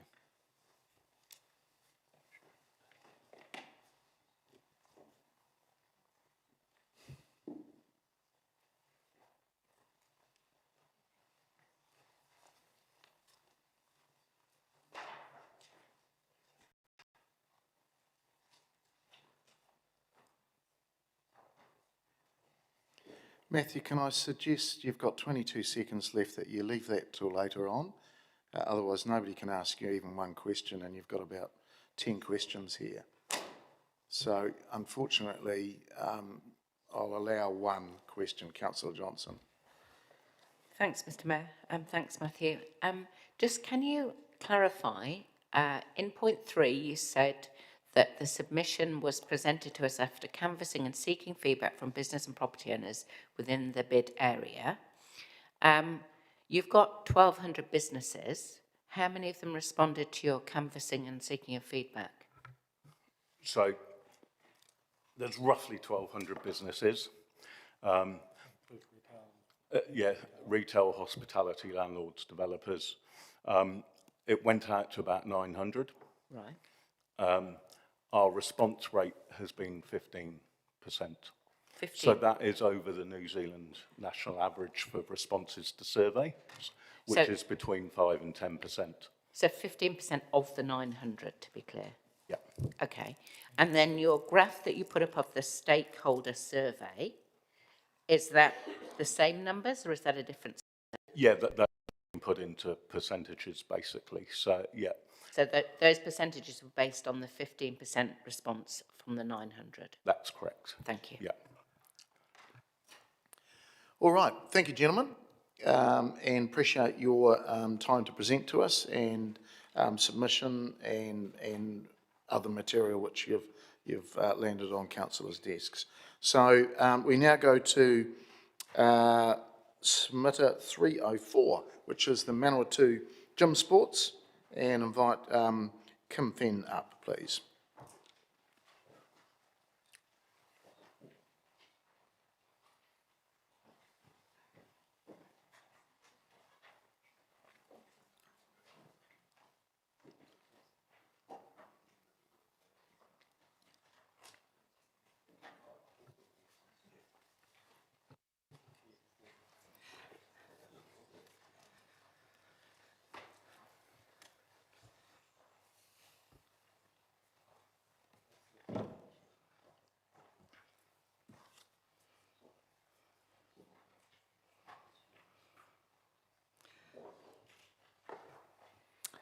Hi, Kim. Hi. You're welcome. Away you go. Thanks. I'm Kim. I'm the club manager from Manawatu Gym Sports. I'm joined today with Kylan, who is the head of our men's artistic competitive program, also a committee member, and Nick, who's our club president. So we won't talk too long because we'll leave quite a bit of room for questions. Our club has been growing since 1976, which is 50 years ago. In 2017, we were included in the Arena Master Plan with a proposed dedicated facility for Manawatu Gym Sports. Since then, we've continued to engage Council and Sport Manawatu in order to find a solution for our growing club, in addition to sourcing some security with the building constraints that we've got. This included undertaking a feasibility study, which we completed in 2024, that I would note was fully self-funded, so we didn't go out to any funding bodies for that. We wanted to put our own foot forward. Since then, we've also continued to actively fundraise and seek solutions, because our predominant desire is actually to self-fund this as far as we can, keeping in mind what we've listened to this morning with people with rates concerns. Cool. So in 2018, we moved to Malden Street, where we nearly doubled the space that we were providing gymnastics from to the community. But it did not take long until we were bursting at the seams in our new facility as well. We went from an average of 554 athletes enrolled all year to 1,229, an increase of 222%. This larger base meant that we were able to offer more classes. So from here, our key differences to the club include a class delivered fully in Te Reo. We now have 7 diverse needs classes. Those go from one-on-one classes to school groups to enrolled classes. We also have developed a leadership program for our athletes in year 9 to 10 to teach them how to communicate effectively, go on to coach, and just contribute back to the community, as well as giving them experience in job application processes, going into interviews, and that kind of area. Yeah. So in addition to the space constraints that we currently have, as a club moving forward, we're vulnerable to not being able to meet market rent and stuff like that. We're a non-for-profit, so yeah, we will have those constraints. The current situation that we're in, we have a limited term on that lease, so our aim is to get a permanent facility for the club itself. We've spent a long amount of time self-fundraising for this, to get this facility. We currently have nearly $500,000 saved to go towards this. We're not asking for council to pay, we're asking for council to partner with us. Partner with a club that wants to move forward, partner with a club that is committed to children and progressing them forward, not only in the sport but also in the community as a whole. Yeah, we do our very best. We don't say no to anyone. We bring everyone within the community into our club and try and give them equal opportunity. So yeah, we would like council's backing with a club that wants to move forward. Yeah, we thank you very much for your time and listening to or looking through our proposal, and yeah, we'll take any questions. Thank you, Kim, gentlemen. I'm just seeing the last slide there, and you're saying land. Council has quite a big property portfolio. Do you have any? Is there anything you've identified that where we might have some land? I mean, you've probably heard some of the submitters today, or one especially, who was challenging our budgets, and we've got some others challenging us as well. Yours is quite different in wanting stuff, so how would you balance that? So specifically in terms of the land, what we're talking is actually purchase of the land of the property that we have found, as opposed to, I know we've worked really hard with council before to look at building on current sports grounds, which has the problem of displacing other sports, which we weren't comfortable with. But additionally, the full build cost is out of our reach. It's not something we're going to achieve. So we've identified that and gone that it is better for us to actually buy a building that exists, which is even environmentally a more sound idea to repurpose something. We don't need to go and build a $12 million flash building. So the suggestion on that is more whether you wanted to buy the land of what we are actually looking for. So it's still in terms of a capital contribution. Our shortfall at the moment, so the building that we're looking at, we've put in an offer of 1.8 million. We're able to finance that from the bank offer of 1.17. So the bank have confirmed that much. We've got 400,000 saved, and in the last 3 weeks since the tender became live, we've raised a further 37,000, which isn't a lot of money, but for a sports club is a huge amount of money in 3 weeks across Easter and school holidays. So we've got a current shortfall of 192,000 for us to be able to go forward with this building. Okay, thank you. I'll go to councillors. Councillor Wood. Thank you, Mr Mayor. Thank you for coming in and talking to us. Just some questions on that. So you're looking at purchasing an existing building and then fitting it out, not building something new. Is that correct? Bit of a combination, to be fair. The building that we're looking at is it's an old Salvation Army building that's got some nice office space at the front that's currently leased out, and we would look to continue subleasing it.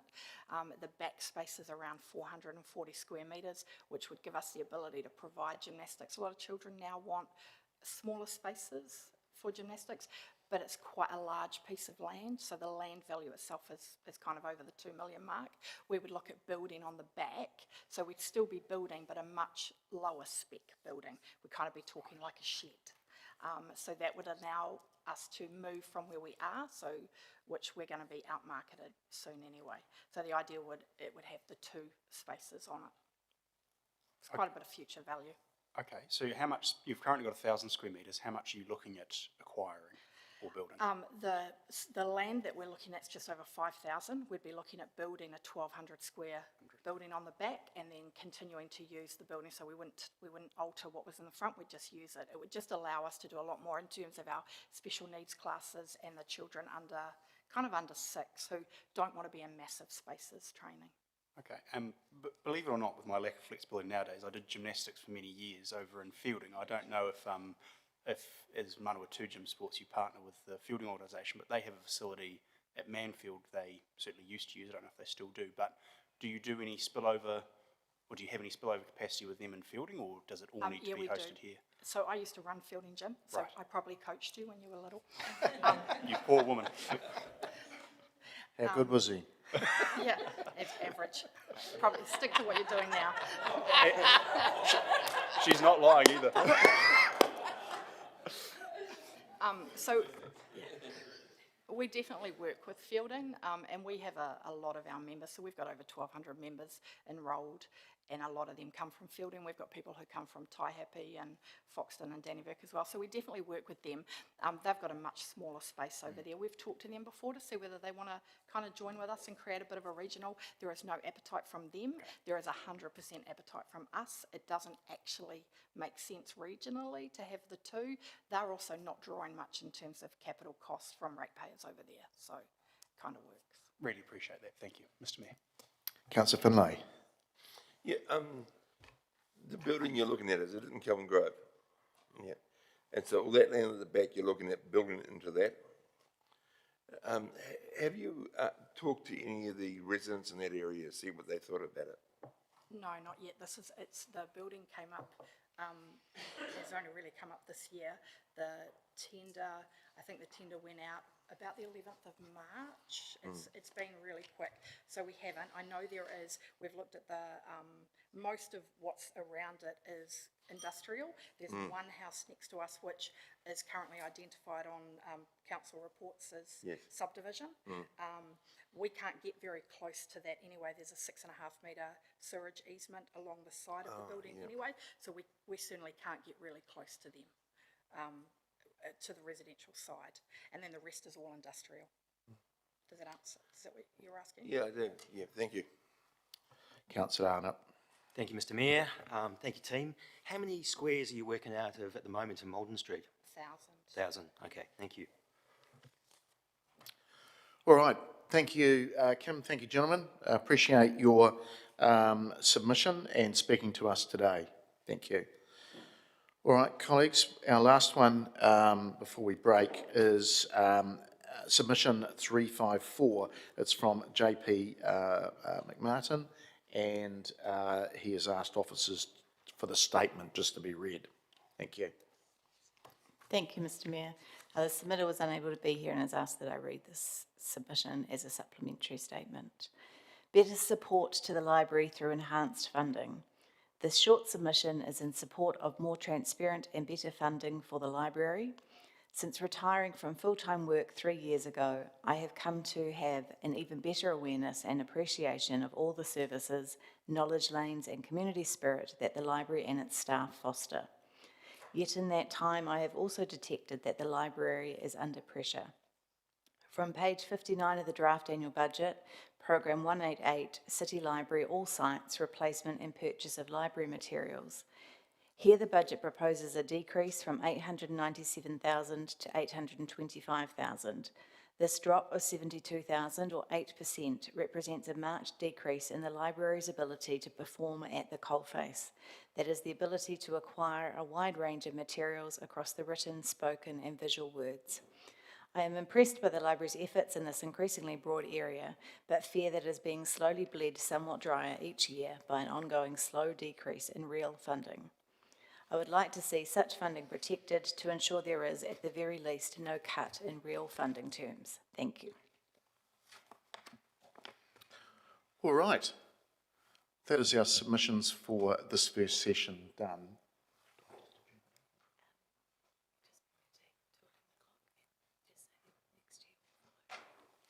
All right, I'll adjourn the meeting till 11 o'clock and our next chair will be in the hot seat, and we will be back to our 11 o'clock submitters. Thank you.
Good morning, everyone. Kia ora tātou.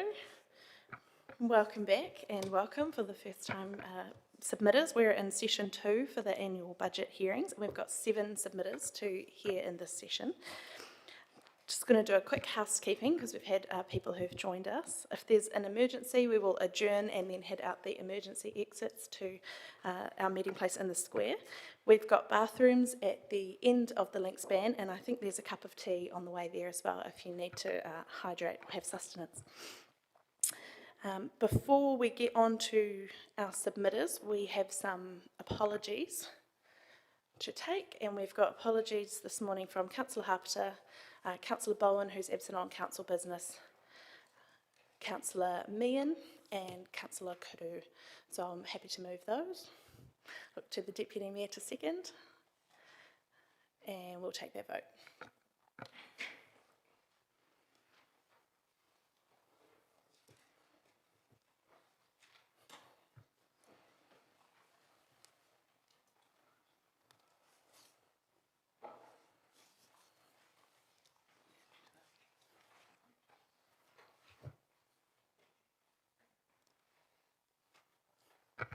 And that's passed. Thank you very much. Right, so we're going to take our submissions now. We'll call you in order as per the agenda.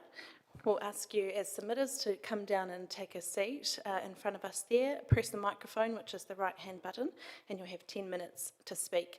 We have read all your submissions, so you can speak to them or highlight particular things you'd want us to emphasise, and we encourage you to leave some time for questions. We might give you a little signal if you're getting close to your 10 minutes time. So the first submitter we've got today is submission number 216, which is Jeff Watson for the Palmerston North Heritage Trust. Bring that up. Welcome, Jeff.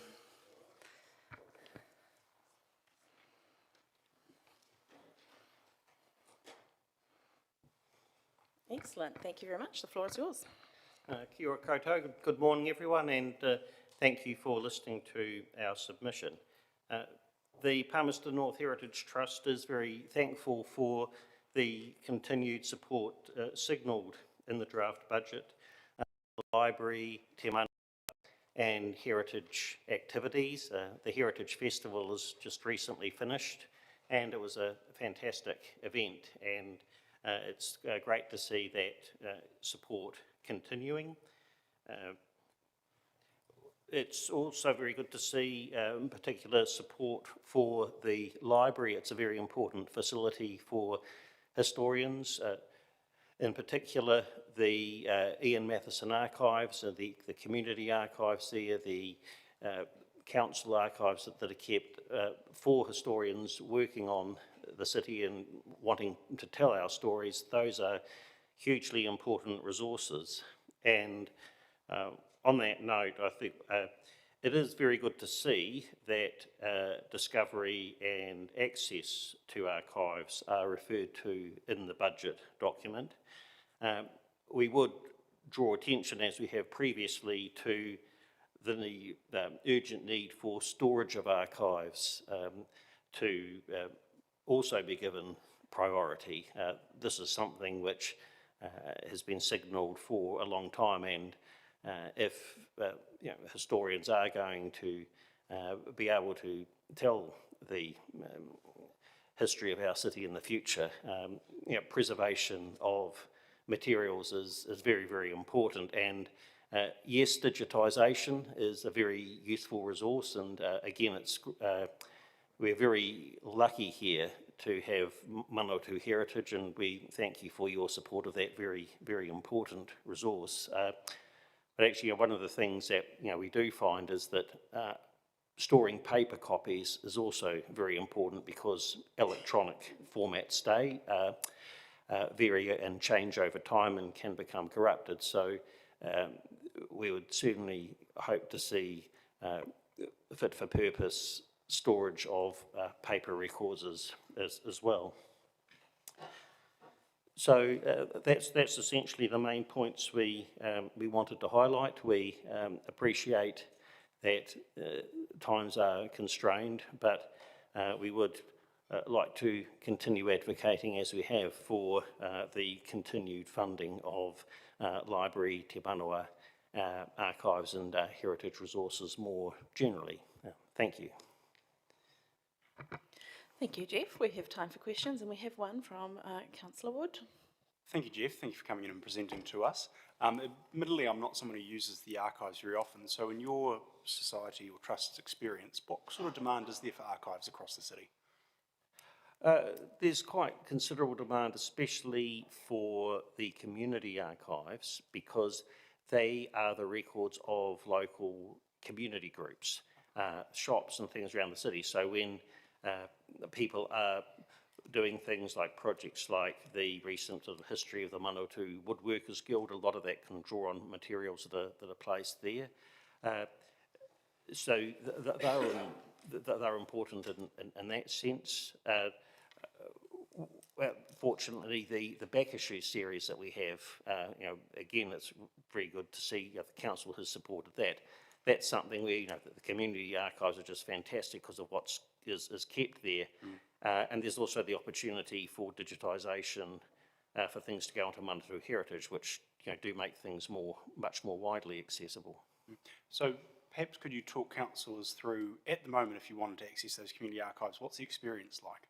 So we can understand the need for to access the community archives, you go to the second floor of the library. You can look on the catalogue, and the staff there are very helpful. They'll get them, retrieve them very quickly. When it comes to community archives, that can take a bit longer because they will be stored off-site, so they need to be bought on-site. And again, you've got to make sure you can get back and be there for those times. They are very good at keeping them out for you. But yes, it's the access to council archives is a bit more of an involved process in that way. Appreciate that. Madam Chair. Thank you. We also have a question from Councillor Johnson. Thanks, Madam Chair. Thanks, Jeff. In point 6 on your submission, you've I guess, drawn comparison with provincial museums like those in Wanganui and Hawke's Bay. Can you say how you think Te Manawa currently compares to those museums, and whether or not you think that there's some, that there would be value in doing something differently with Te Manawa? I haven't been to the Hawke's Bay Museum myself. I've been to the Wanganui Museum. I think what there currently is in Te Manawa is good. Particularly, as a parent in school holidays, their resources are absolutely fantastic. I think what, Te Manawa have what is that? I think if there's an opportunity for more sort of interactive storytelling, perhaps more frequent special exhibits that to coincide with particular sort of anniversaries, key events of the city. For example, we've recently had the centenary of the city's war memorial. So one of the things, when you have sort of more funding and more access to a range of resources, is you can tailor displays to particular events. I think there's a lot of one of the things that as historians we're more broadly concerned about is the sort of school curriculum and what may be in there in the way of history. But there is, I think, there's a lot of interest in history, particularly family history now is hugely popular. So I think anything that is useful there. Thank you. Thanks for those observations.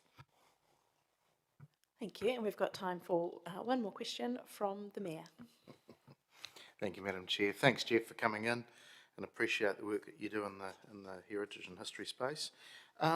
What's your views on, and it's probably an LTP sort of question, what's your views around a centralised archive where we, at the moment we've got things stored basically all over the place, and there's, you talk about the city archive, you've got the community, but you've also got Massey, military, sport, medical, they're sitting here, there and everywhere. What's your views around getting something that's a bit more fit for purpose frees up some really expensive space. What would you think? I mean, I think in principle it's reasonable, particularly if that gives you the opportunity to have a specialist facility with appropriate conditions for temperature control and those sorts of things, which are really, really important in archives. The devil is very much in the detail around access to that. You know, you would want it central. You would want very good electronic facilities there, so people can easily see what is there before they go in, so that they're not spending all their time trying to work out where things are.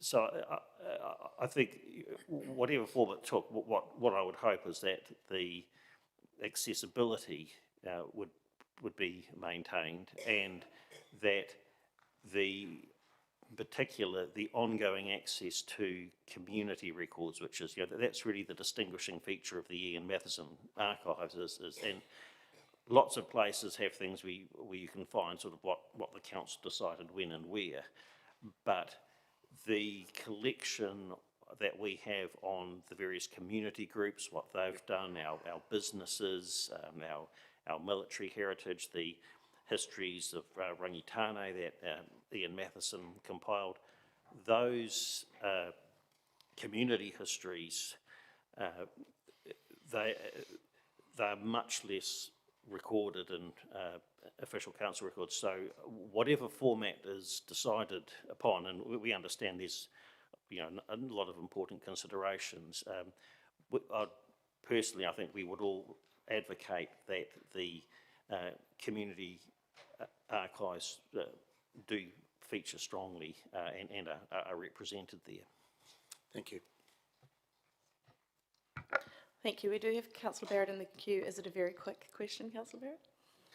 Just briefly on the question that was opened up, Jeff, just your views around digitization of archives and the kind of future role of digital archives versus physical archives. Well, the great thing about, we strongly support digitisation in that it democratises history. It makes it much more accessible for people to go on and look at resources. The challenge you have with digitisation is that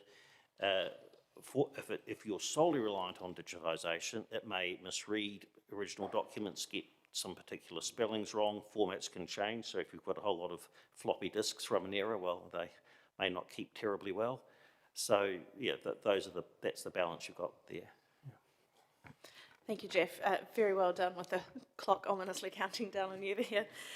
Thank you very much for giving your time and the feedback of the Heritage Trust to us. We've got deliberations on the 6th of May with final adoption on the 3rd of June, so we'll be taking those into account. Thank you. Thank you so much. Our next submitter, we have age-friendly, so we'll invite Russell, Hallam and Kerry Hockard to the submitter seat. That is submission number 189, colleagues. Tina Korua. One of your mics is already on, so that saved you a job. Huh? One of your microphones is already on, so it's one less thing. Be careful what I say then. No, mine's on. So you have to put yours on. That's the right-hand side button there, Russell. Thank you very much. You've got the floor. Tēnā koe, Madam Chair. He's gone. Mayor? I'll say tēnā koe, Mayor. And Councillor Finlay, tēnā koe. And nā mihi mai kia koutou katoa.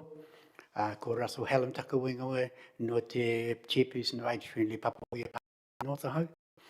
Mayor Kerry Hockard, Secretary Age-Friendly Papaoia Palmerston North.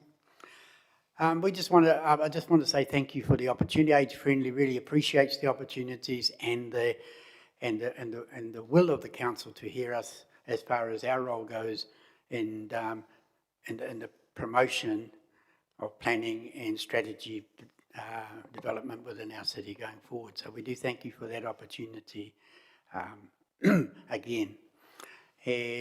I'm just going to now hand over to Kerry, who will speak to and about our submission for you today. Kia ora. Kia ora koutou. Thank you for the opportunity to speak to you today. So who is age-friendly Palmerston North? We're parents, grandparents and community groups who care about how our city supports people to age well with dignity, independence and connection. Firstly, I want to acknowledge the Council's commitment to being an age-friendly city. That commitment matters. What we're asking today is simple, that this commitment is clearly reflected in this draft annual budget and your decision-making by using an age-friendly lens across all areas of council work. It could be just as simple as asking the question, will this work for our seniors, our disabled people in our community, our families? Because this is not about creating something new or costly. It's about making sure what we already do works for everyone, including the growing number of older people in our city. Palmerston North's changing. We're living longer and we want to remain active, connected and contribute to our community. But whether that is possible often comes down to the small everyday details and the bigger decisions that shape our future. Whether we're talking about footpaths, seating, lighting, public toilets or the homes we live in, the communities we belong to, or the legacy we want to leave for future generations. These are not minor issues. For many older people, these issues determine whether we can safely leave our homes or not at all. A broken, uneven footpath, nowhere to rest, poor lighting, these can turn a simple outing into a barrier. So our first ask is embed age-friendly infrastructure into all renewals and upgrades. This will see us have safe, even footpaths, age-friendly seating, good lighting and accessible public toilets, especially in our neighbourhood centres. We know this works. We've seen the positive impact of improvements in the square, the river pathway, and some of our local community spaces. Just as important is social connection. We know all too well that libraries and community centres are not nice to have. They are where real connection happens. Our busy community libraries with programs catering for all ages are evidence of this. These are places where people can be active, engaged. So our second ask is clear.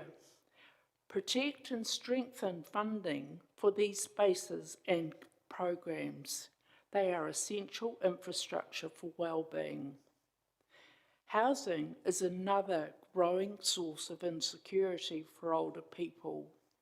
For some, their homes are cold, unsafe, or difficult to maintain. Rising rents affect seniors on fixed incomes. Others want to downsize but cannot find suitable options. A recent medium-density housing proposal couldn't be described as accessible when the plans for housing 3 floors high had no access for the second and third floors other than the stairs. And there are higher future costs to retrofit inaccessible housing and infrastructure. We ask that council support age-friendly housing by encouraging universal design, enabling smaller, more accessible homes, and also supporting models such as intergenerational housing. Another concern is the growing problem of loneliness and isolation. This often results in poorer health outcomes. Community organisations are doing vital work, often with limited resources and growing demand. Strengthening these partnerships is essential. Remember too that not everyone is online. Older residents miss out on important information when it's only provided digitally. This can create real frustration and exclusion. So we ask that non-digital communication is still funded and valued. Finally, we ask that older people be meaningfully involved in decision-making. We can help shape the solutions. We're not just service users, we are contributors. We volunteer, we care for others, we support communities, and we bring the legacy of knowledge and leadership as a gift to the next generation. But barriers can limit our ability to participate. An age-friendly lens helps remove those barriers. It's not an added burden, it's a smarter way of planning. Age-friendly planning ensures no one is left behind as the city grows. It benefits people with disabilities, families, and low-income households as well. It reduces long-term costs by preventing isolation, injury, and declining health. And it reflects the kind of city we want to be. A city where people can move safely, stay connected, and continue to contribute. Palmerston is already on the right path with the commitment to being an age-friendly city. The draft annual budget is an opportunity to take the next step, to turn commitment into action. Because an age-friendly Palmerston North is not just better for older people, it's better for everyone. Thank you. Thank you very much. I just had a question. I just wanted to touch on the points you raised about digital only, or a heavy emphasis on digital being a bit of a barrier. And I was thinking about things like our Palmy Matters digital newsletter that's been going out, things like the infrastructure updates that we have. Are those the kinds of things that some of our seniors might be missing out on? Yes, and although that could be addressed by making sure there's public copies in the libraries and things like that, that people can go and read those.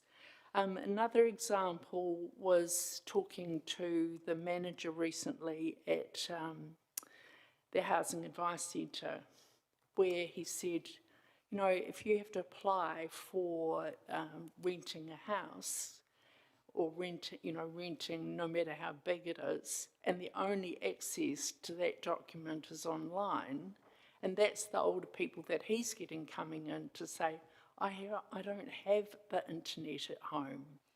So what he's having to do is print these out so that people can then be able to apply. Right, I understand. Thank you, that's helpful. I don't think we have any other questions, so thank you very much for your time. Did you have any closing comments, Russell? Yeah, if you don't mind. I just want to embed into what we're talking about here today, and from Kerry's fine discussion group here. Just one word is accessibility. Remember that word, because that goes right across. There's access to and there's accessibility.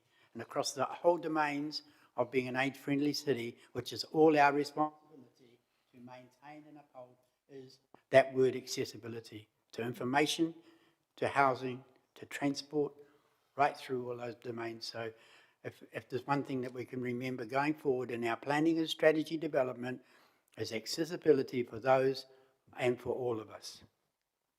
Kia ora koutou katoa. Thank you so much for having us today.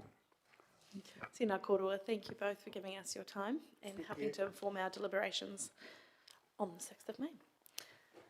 I'd like to call our next submitter, who is Mr. Simon Barnett, which is submission number 238. Welcome, Simon.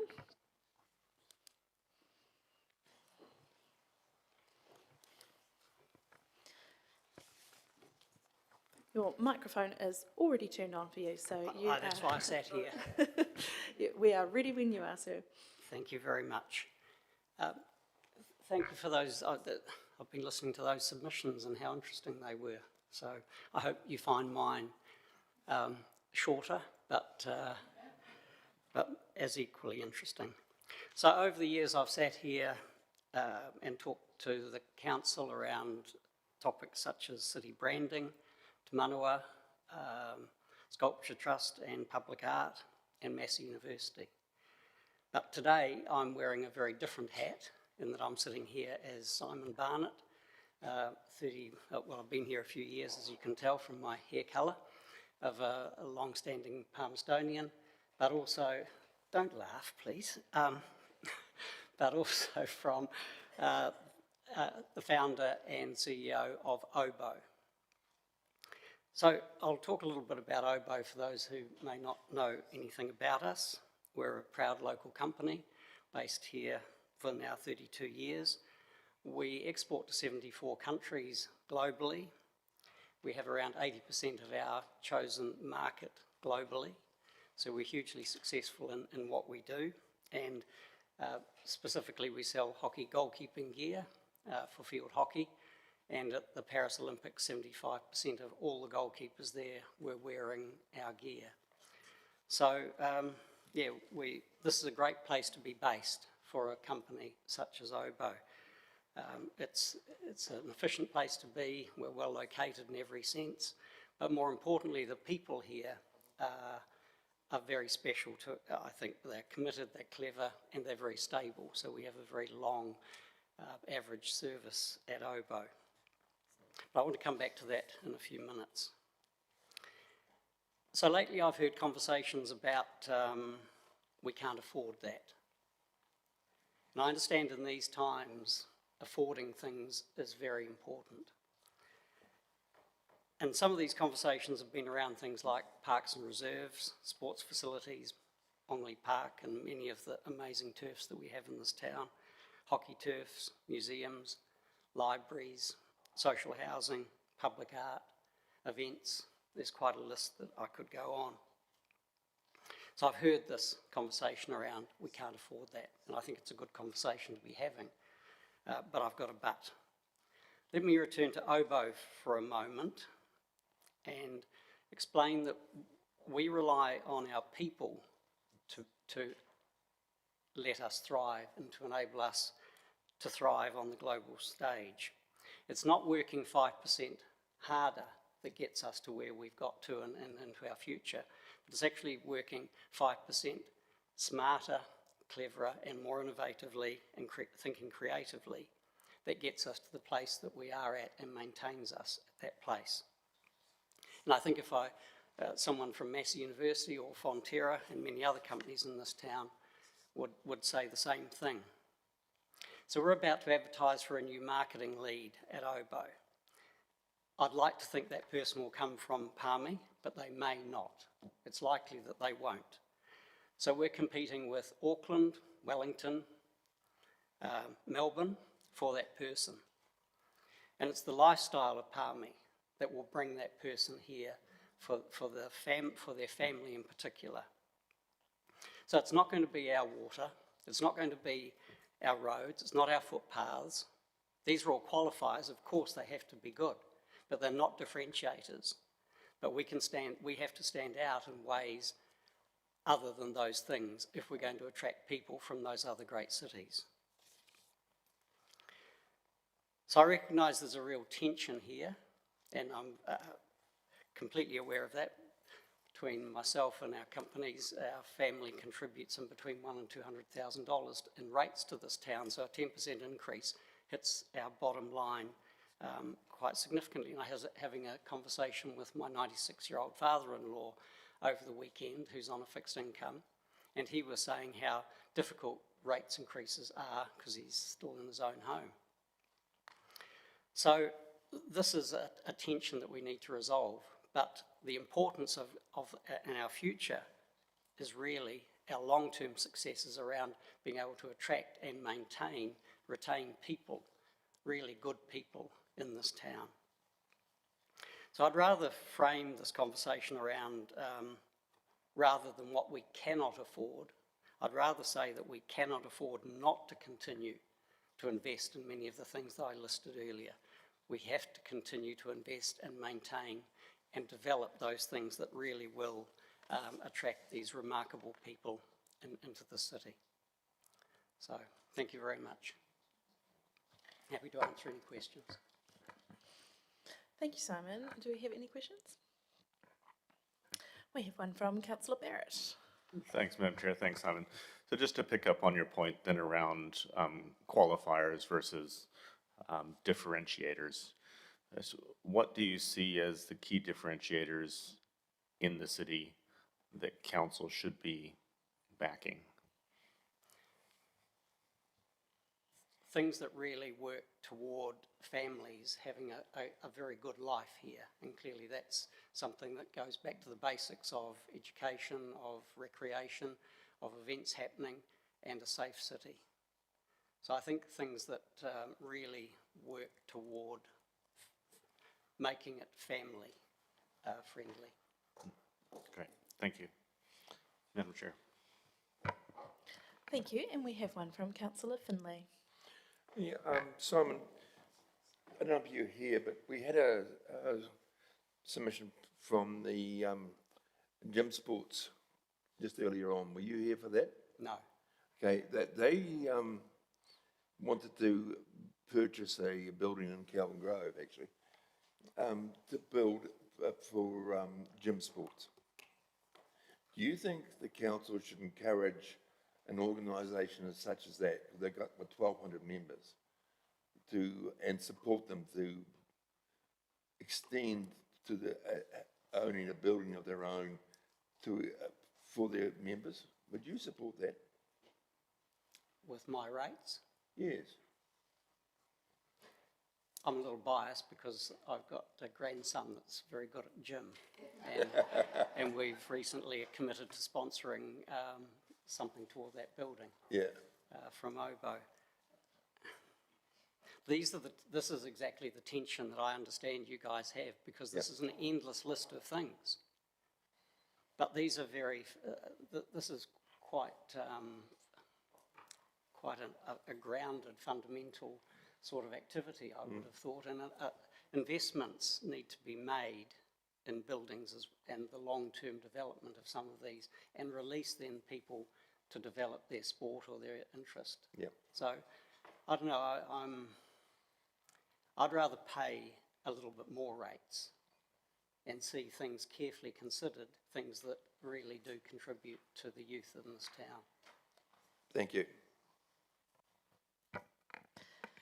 Thank you. We've got time for one final question from Councillor Naylor.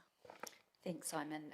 You've well described the tension that we have to hold very carefully here with weighing up affordability with still providing an interesting and exciting city. You mentioned your 96-year-old father who's on a fixed income, and that's representative of many across our city who it hits hard if we do put our rates up. If we want to continue to invest in the things that make the city family friendly and exciting to live in, do you think there are any areas that we can pull back on in order to be able to do that within our current rates constrained environment? With all due respect to some of the people sitting on my right there behind you, I'd rather see things of a social nature developed at the expense of roading. Not to say that we can ignore roading, because this is clearly important. It's a qualifier. If we've got terrible roads, people will also talk about the city. Yeah. But I think we're well away from that. And I still have ringing in my ears a few months ago when I was here for another debate where I heard that it was $44,000 to install a bus shelter. Now, this might be a naive view of it, you know, that we heard only a small part of the story, and I'm sure there's truth in that. But there must be ways of efficiently doing things. And at OBO, we've always got to be driving efficiency. When we are price setters, but we also have to drive efficiency. So there's a lot of efficiencies possible, I think, in many aspects of what we all do. And it's not just roading, obviously. But for me, I'd rather, even though I hate driving down Vogel Street, I'd rather have slightly worse roads and a better social environment. Okay, thank you. Thank you, Simon. That concludes your time. Thank you very much for sharing your time with us. Thank you for having me today. Sharing your views. Cheers. Our next submitter we'd like to call is Sharon Sandgate, which is submission number 278. And I understand we have some photos for this. And we're just going to acknowledge Councillor Bowen, who's just popped in online in between her other council commitments. Hello, Councillor. Welcome, Sharon. If you pop the right-hand side button there, that will turn your mic on. Very Excellent. good. We're just getting your photos up, ready to go. Great. And we're ready to start when you are. Thank you. Great. Thank you all for making me welcome here today and for giving me a bit of time to speak to you all. And I just want to acknowledge the work of the chair and the councillors and the council and all of us here together as a people who are council together.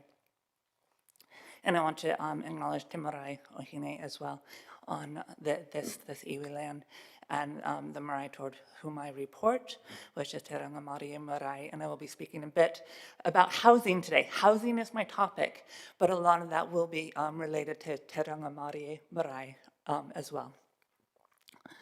Before I start, I want to just clarify that there are some limits to the applicability of what I have to say for an annual budget.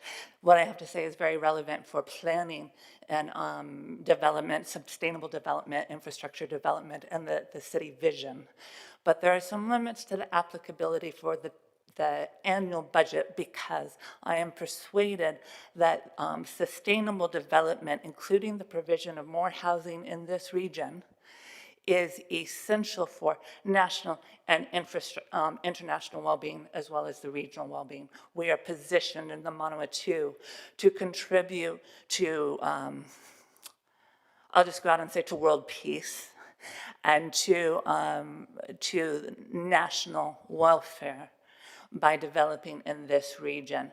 And I'll explain a little bit why I think that. And because of that, I'm not going to be able to answer with any intelligence or information questions like you asked of the last submitter, even though I respect those. That's kind of like out of my domain.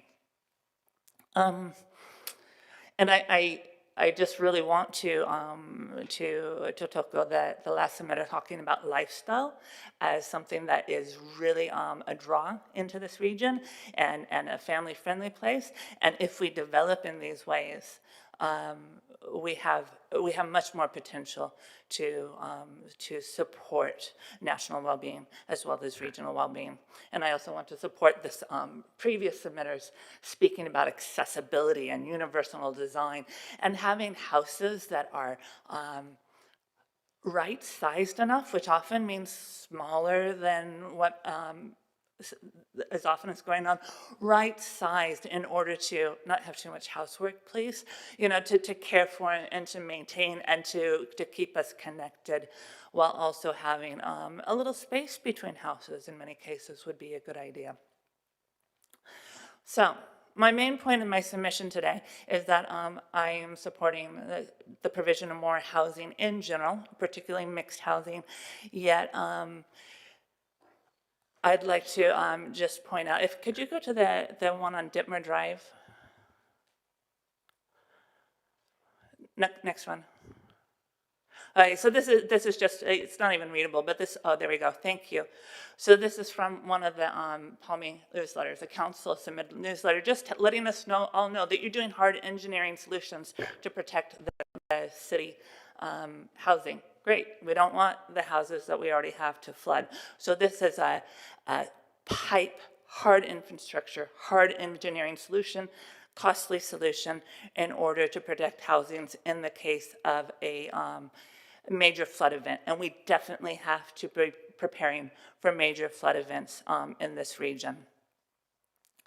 Could you go to the one on Adderston Reserve? So this next one is from council website, and this is your green engineering solution, where your water is being held in the landscape. And can you go to the one on the HRC modeling?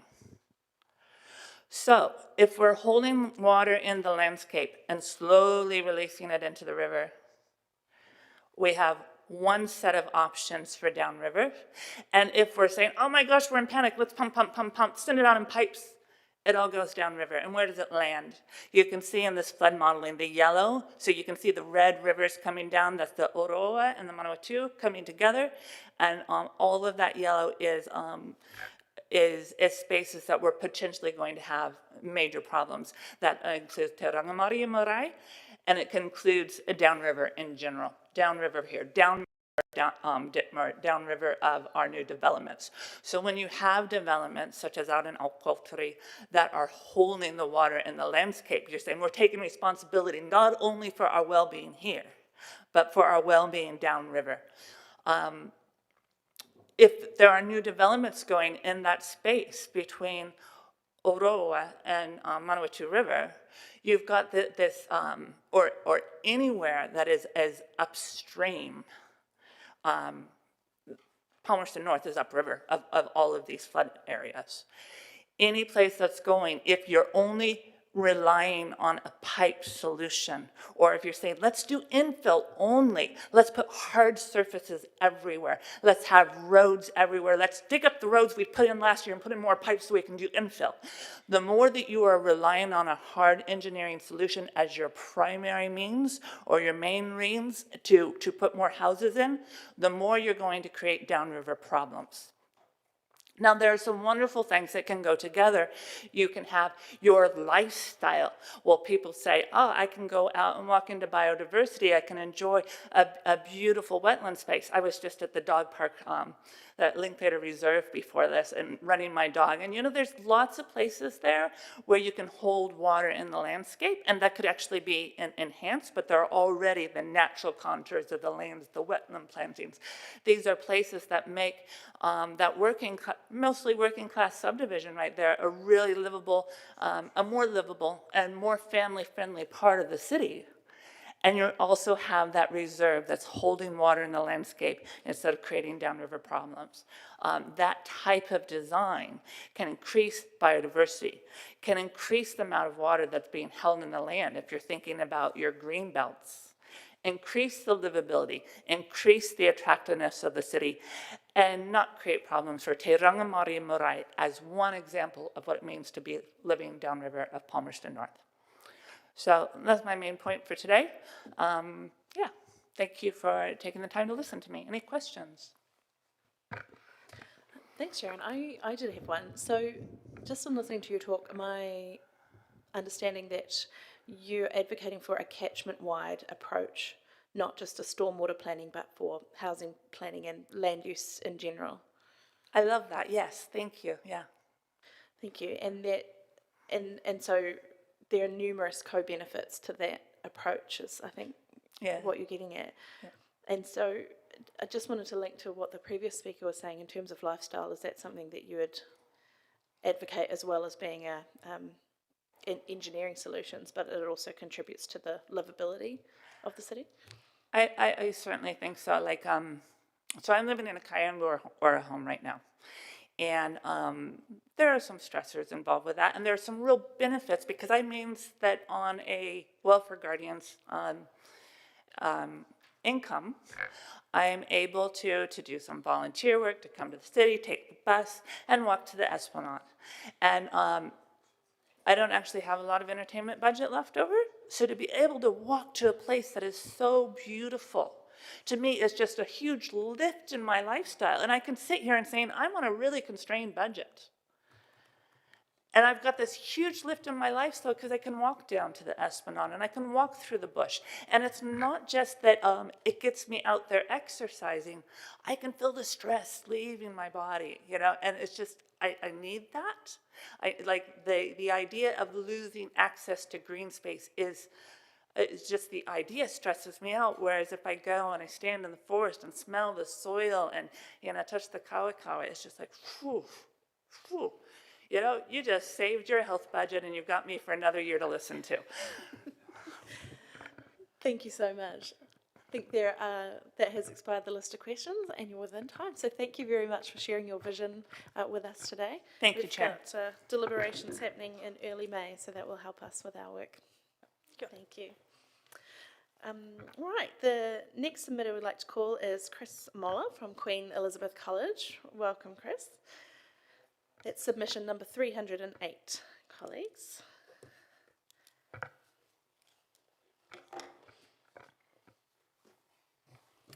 Thank you.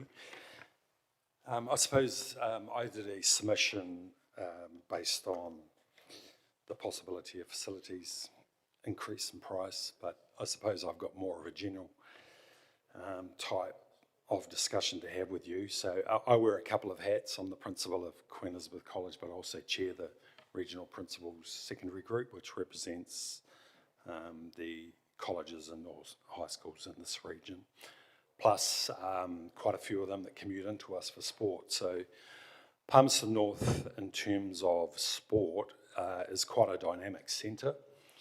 As you know, we get a lot of national tournaments here, and a lot of that is through support and council funding. But we also attract schools from Wanganui, Taihape, Horowhenua, Tararua, Dannevirke. It makes us quite a strong base. One of the issues of school sport in New Zealand is if you're in a provincial region, you can struggle to get competition.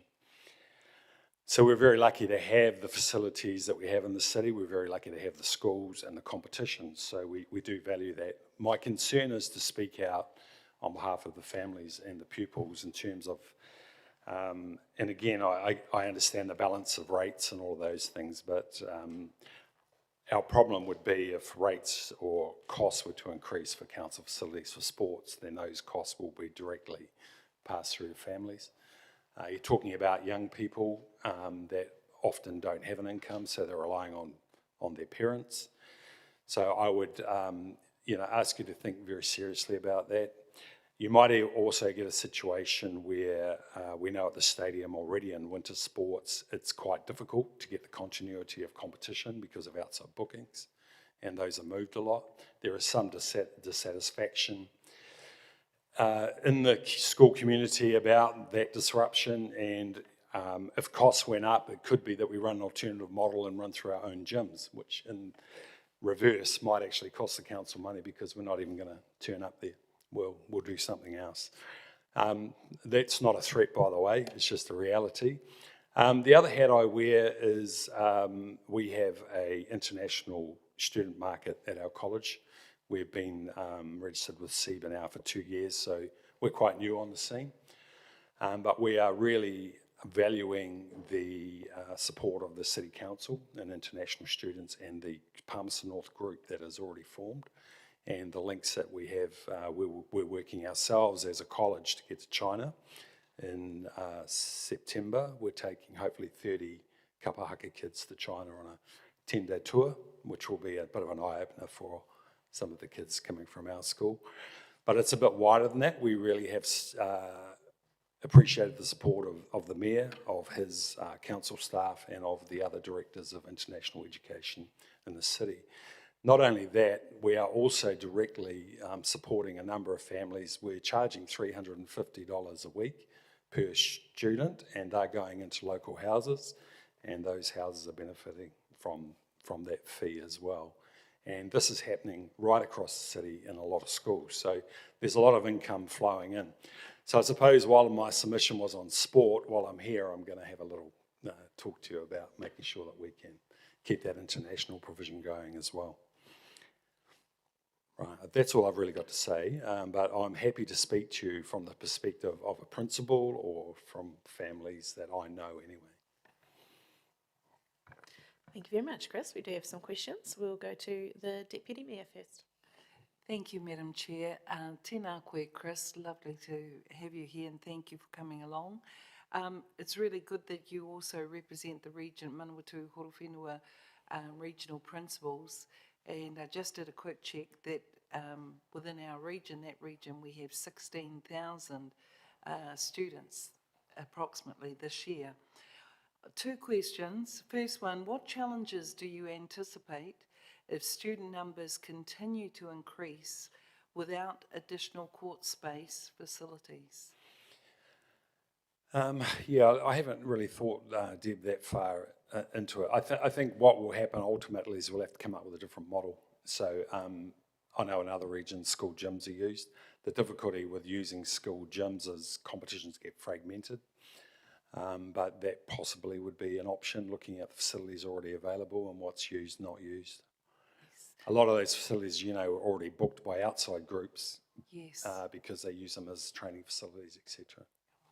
And my final question is, I know you're an experienced principal.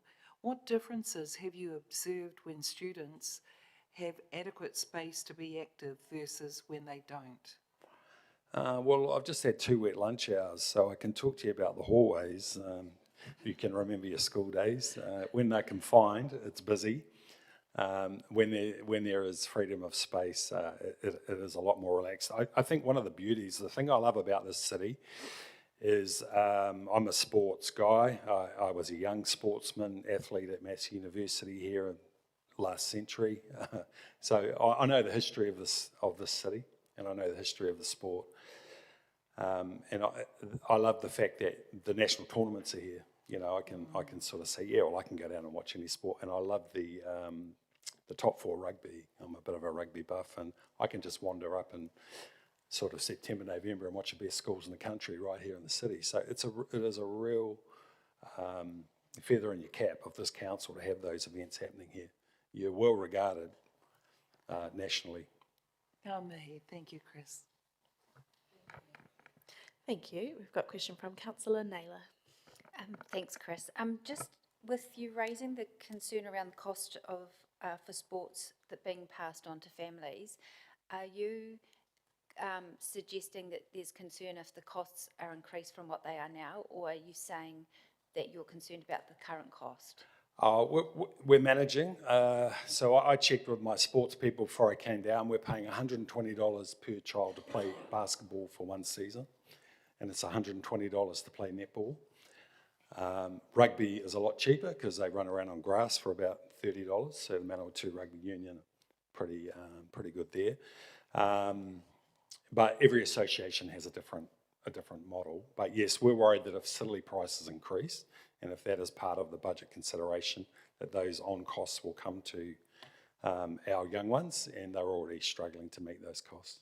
So have you had some indication that the costs are being proposed to increase? Well, I thought that was a possibility. If you're looking at budgets and you're looking at how you can save money, that possibly there could be an increase in rates of facilities. Okay, and you also, following on, you mentioned that you could have some additional court space by using school gyms. Is your understanding that there is some capacity there at the moment in school facilities? We've done it in the past with basketball because we got frustrated with the amount of bookings that were coming on top of competitions, and we weren't able to finish competitions in a set amount of time. So we already run some sports in school gyms. Right. And is the increased cost of the arena, if there's a new build there, is that a concern to you in terms of the cost to families, in terms of the rates that would be needed for that, the additional rates that would be needed for that? Well, I think a lot of families, and it goes back to a discussion from a submitter a few back, it's about the social cost. For me, if you're asking me for a view, I think as a council, that's your sort of thinking. Mine is, as a ratepayer, I would be happy to pay that. I would have to pay an increase in rates to be able to increase facilities and make sports accessible. You don't want to make it elite, and you don't want to cut out whole sectors of the community, which you may be doing if you do that. Okay, thank you. Councillor Barnett. Thank you, Chair. Thanks, Chris. Could you just shed a bit more light on the international student aspect, especially at QEC, how that's going these days? International, if you're a school and you start international, you're like any new business, you're running a risk because you've got to invest in people and you don't have anyone coming. And so you reach out to existing people that are doing it well, and hopefully they share. But the glue pot in this city is the council's programs of pulling that together. So it's quite hard for me to go to Dave Bovey at Boys High and say, hey Dave, I want to pinch all your international stuff because I'm going to come into competition with you, which is basically what I'll be asking. I mean, you get a little bit, but you're not going to get you're not going to get everything. It's just the nature of it. We like to think that schools all sit around in circles and sing Kumbaya, but it doesn't quite work to- like that. Thanks, Chris. So to come to a specific point, then, if council wasn't in the international student facilitation space, would QEC have international students today? We would probably try, but I doubt whether it would be as successful. So we're working now on this tour with an agent that was introduced to us really through the council. This agent is very good. I've personally been there to China with my wife to do a whole lot of introductions. She hosted us there, and she's now working on this tour with us. And I know that has been a direct link through the council. Thank you. Madam Chair. Thank you. That has expired our time. Apologies, Councillor Oh, Finlay. sorry, I'm 22 seconds over. Thank you very much, Chris, for coming and talking to us today. We really appreciate it. We have our next submitter is Renee Dingo, no stranger to the chamber. That is submission number 329.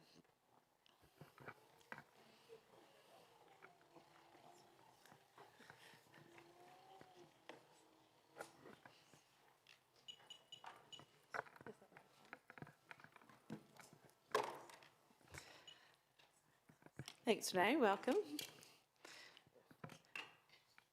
If you can hit that right button on your microphone there. There we go. Perfect. Thank you very much. We are ready when you are ready. So thank you for the opportunity to speak to my submission. You'll note that my submission was actually quite brief. That's mainly because I suffer from brain fog, and sometimes doing the typing and thinking and putting it into coherent sentences is not great. So I'm here to speak to all of the things that I think is important for our city. I have lived with long COVID for 4 years now. This gives me chronic pain, chronic fatigue, and has forced me into a powered wheelchair. My family struggles financially. We've got 2 adults, 2 kids, 2 dogs, 1 income. We had to sell our home and downsize to help make ends meet. Rates are a tax. No one likes paying bills, but I actually see my rates as being good value for money. Due to my illness, I'm no longer able to drive, so my kids have to find their own way to school. When trying to assess what was happening out there in the world, I said to them, so there are so many people out there that think that people aren't using footpaths and cycleways, and so they don't think that we should be paying for them. And my kids actually said, yeah, we know. They're the ones who are trying to run us over when we're walking to school or trying to ride our bikes. If we're not in a car, we don't exist to them. As a parent, that comment terrifies me. It absolutely terrifies me.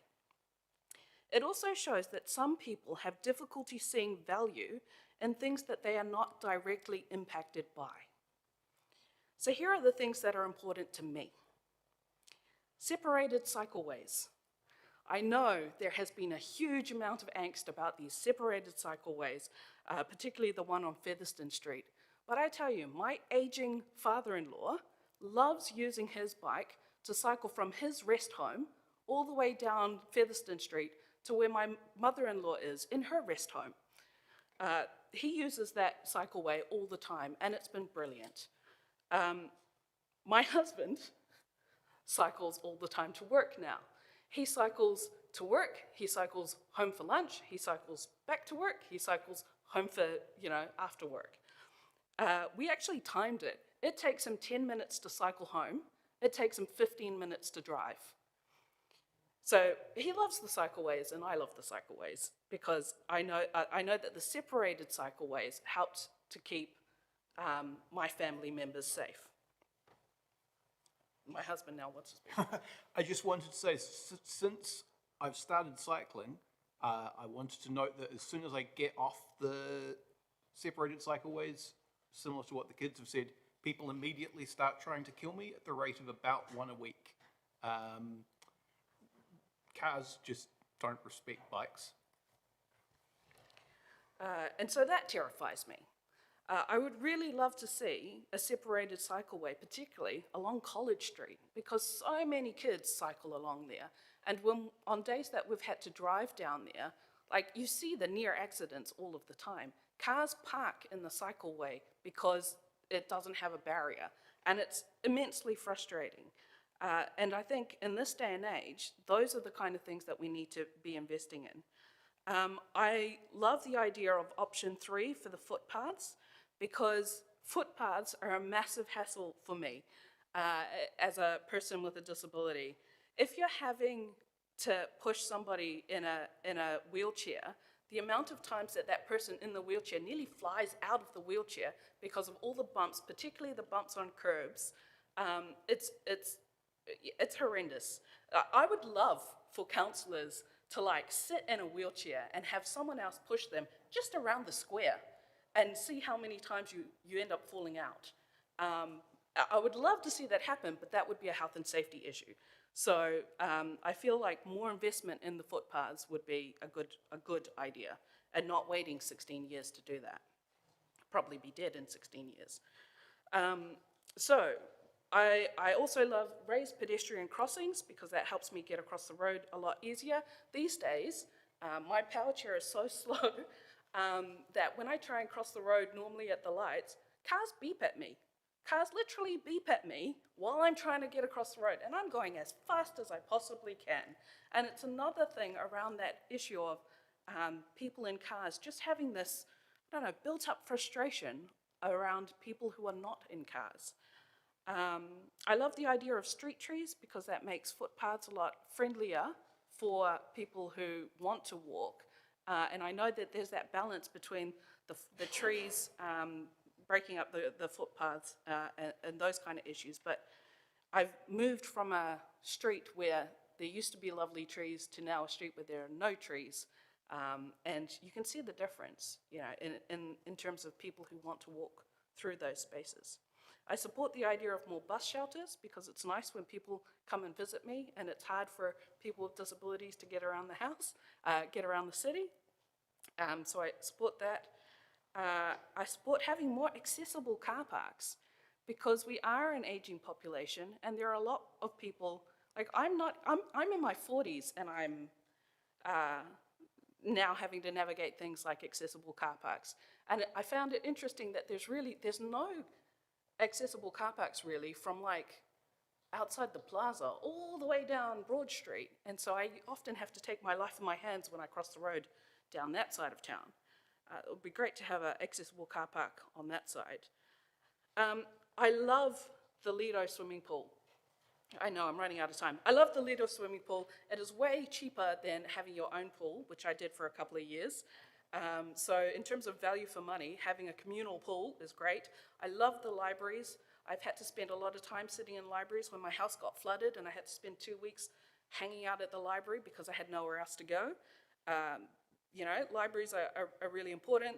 The Globe, Te Manawa, events like Festival of Cultures, Pacifica Fusion, Summer Shakespeare, even the Valentine's Day event at Te Manawa, these are things that get me and my husband out of the house together, get me and my kids out of the house together, and it's what makes a community great. You know, those are the things that kind of bring us together and have, adds to the positive vibe of Palmerston North. So instead of having people constantly moaning about the roads, there are these good things that are out there to help people come together. I really love the companion card. I fully support Te Motua Potoa. Playgrounds, my kids are like, why are people against kids? You know, why can't we just let them have playgrounds, for goodness sake? Okay, this is my husband tapping me because I am running out of time. I support the comms team, they're excellent. Social housing, we need more of it. Community and voluntary groups. Climate space, I have no idea what's happening in that, but I would love a garden waste pickup system because I now live in a small house, so I can't do a compost. And I really love the fact that you guys are doing capital value in terms of land value, because that makes the difference. So in summary, these are all things that have a massive impact on the quality of my life. And they are not wants, they are needs. And just because some people don't need it, doesn't mean that it's not needed. And so I just want to say thank you to the council for making Palmy a great place to live, particularly for vulnerable people like me. Thank you so much, Renee, and Hugh, for sharing your thoughts with us.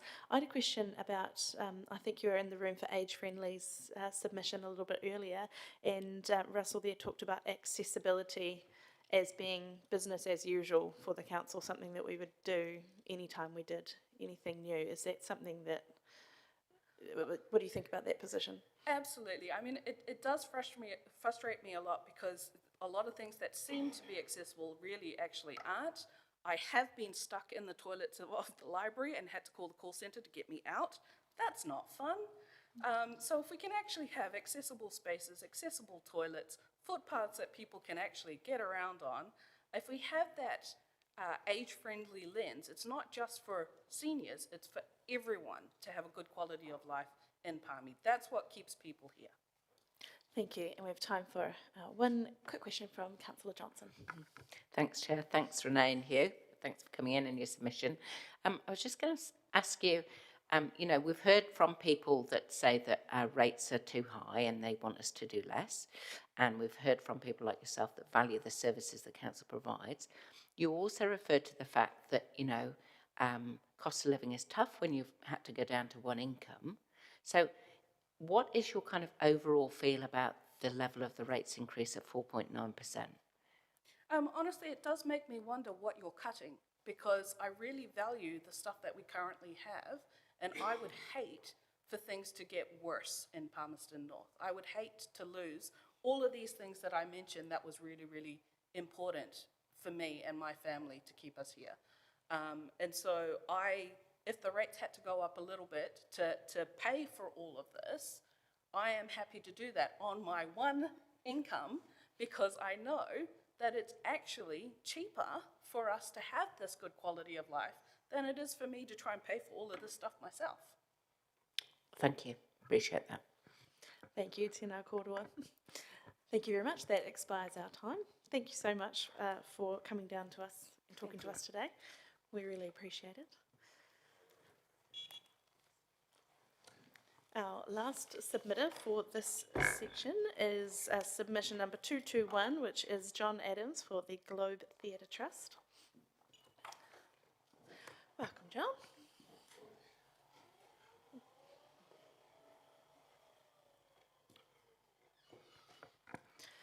Your microphone's already on there, sir, so you can begin when you are ready. Okay, thank you. Kia ora koutou. Morning. Thanks very much for the opportunity to speak to the submission. I found this morning really quite enlightening, and I think that what I've got to say is possibly quite complementary to a lot of the other speakers already. I especially identified with some of the things that Simon had to say, other than the fact that he didn't mention performing arts and his reasons to attract and keep people here. Maybe I can rectify that. I'm not going to speak to the, or read out the submission. I just want to talk to some points, not specifically about the Globe, but more broadly about performing arts in the city. And you can relax, because we're not going to be asking for anything extra.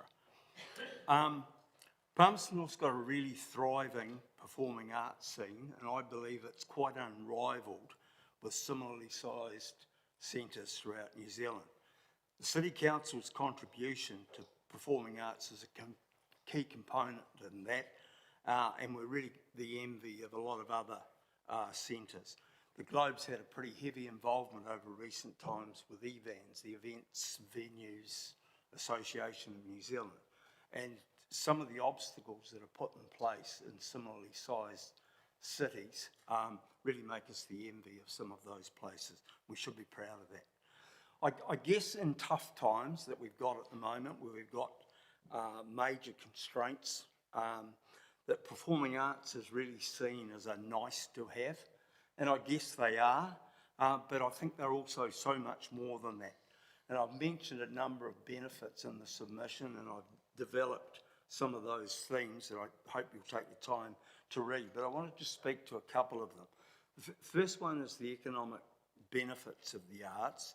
And there's a recent piece of research that was done as a joint project between Massey and the University of Canterbury that came up with a figure that for every dollar spent on live performance, that there is a $3.20 return to benefits to the wider community. That was done just in 2023, released 2024.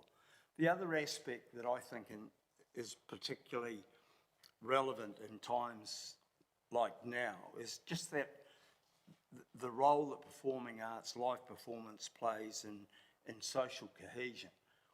It's very, very good at bridging all sorts of cultural gaps, and heaven knows we need that at the moment, and also creating a sense of belonging amongst participants, audience, and so on. And I think those things become particularly important in daily life for a lot of people, especially given the struggles that a lot of our citizens are currently faced with.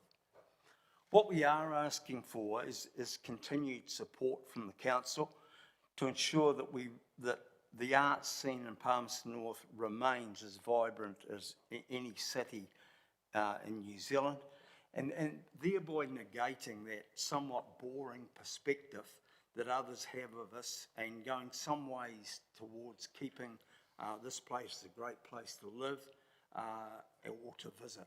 As Simon said, that attracting staff here has been an ongoing thing. I think the performing arts live performance, if we can maintain that vibrancy that we currently have, then I think that goes some way towards meeting that. And probably a reminder of a couple of things that came out of that research project that I just mentioned is that 62% of New Zealanders think that the arts should receive public funding, and 67% agree that arts facilities are important to create a vibrant place to live. And I think those two things, and I don't envy you the struggles that you have at the moment with trying to balance rate increases with everything that people want in this place, but I think that's something that's worth taking into account. I guess to conclude this is that performing arts and live performances are not merely entertainment. They're pretty essential for creating a vibrant, connected and resilient community, and I think that's something that should concern us all. We simply urge the council to maintain the commitment that it's shown over the years. Thanks for your time. I said it'll be short and sweet. I'm happy to answer any questions either here now in the time that we've got left, or one-on-one at any stage. So, questions? Thank you, John. We do have a couple of questions for you. First is Councillor Finlay. Yeah, John, just a quick question. The globe, I know it's pretty well used. What would you say, do you have an average figure of the amount of people that would use the globe in a week? Have you worked that out? We have, but I couldn't tell you off the top of my head. Oh. I just know it's very, very hard to get spaces there full time, at any time at the moment, evenings especially. I mean, when we've got something like the Manawatu Theatre Society in, that takes out a chunk of about 3 weeks, 3 or 4 evenings a week. We've got capacity, I think, for more daytime stuff, and that's something as a board that we're certainly working on. That's the one opportunity for more growth that we have charged Jerry as the manager to, try and address. But no, I can't, all that stuff's in our statement of intent, I think, a lot of those figures, but off the top of my head, sorry. All right, thank you. Cheers. Thank you. And one from Councillor Johnson. Thanks, Madam Chair. Thanks, John. Thanks for your submission. I'm just interested in whether you have noticed any kind of sort of cut back in sort of attendances at performances or anything like that over the last couple of months, given the cost of living crisis for people? We have.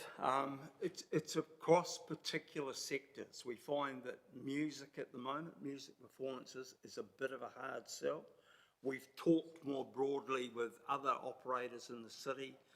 They're experiencing something similar. I think we'll get through that. We've also been making a bit more of an effort to try and coordinate with a few other organisations that stage particularly live music, so we're not clashing. We've all got a list of this is what we've got on, so we can say to performers, yeah, you might want to book that night, but hey, you realise you're up against this at so-and-so. So we're trying to be better about that. The short answer, yes, we are noticing a downturn. I guess that's part of the thrust of trying to keep the costs as low as we can. Okay, thank you for that observation, that's helpful. Thanks, Johnny. I know it is pretty packed at the moment because I've been trying to find a date with Jerry to book, and it's really difficult.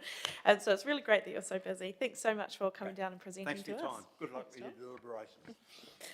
Thank you. That concludes all our submissions for session 2. Just want to thank all the submitters for giving us your valuable time, coming to talk to us in person today, and to the governance staff for making things go so smoothly. We are going to adjourn to 1:30, and then we will be back to pick up the agenda, I believe. Thank you very much.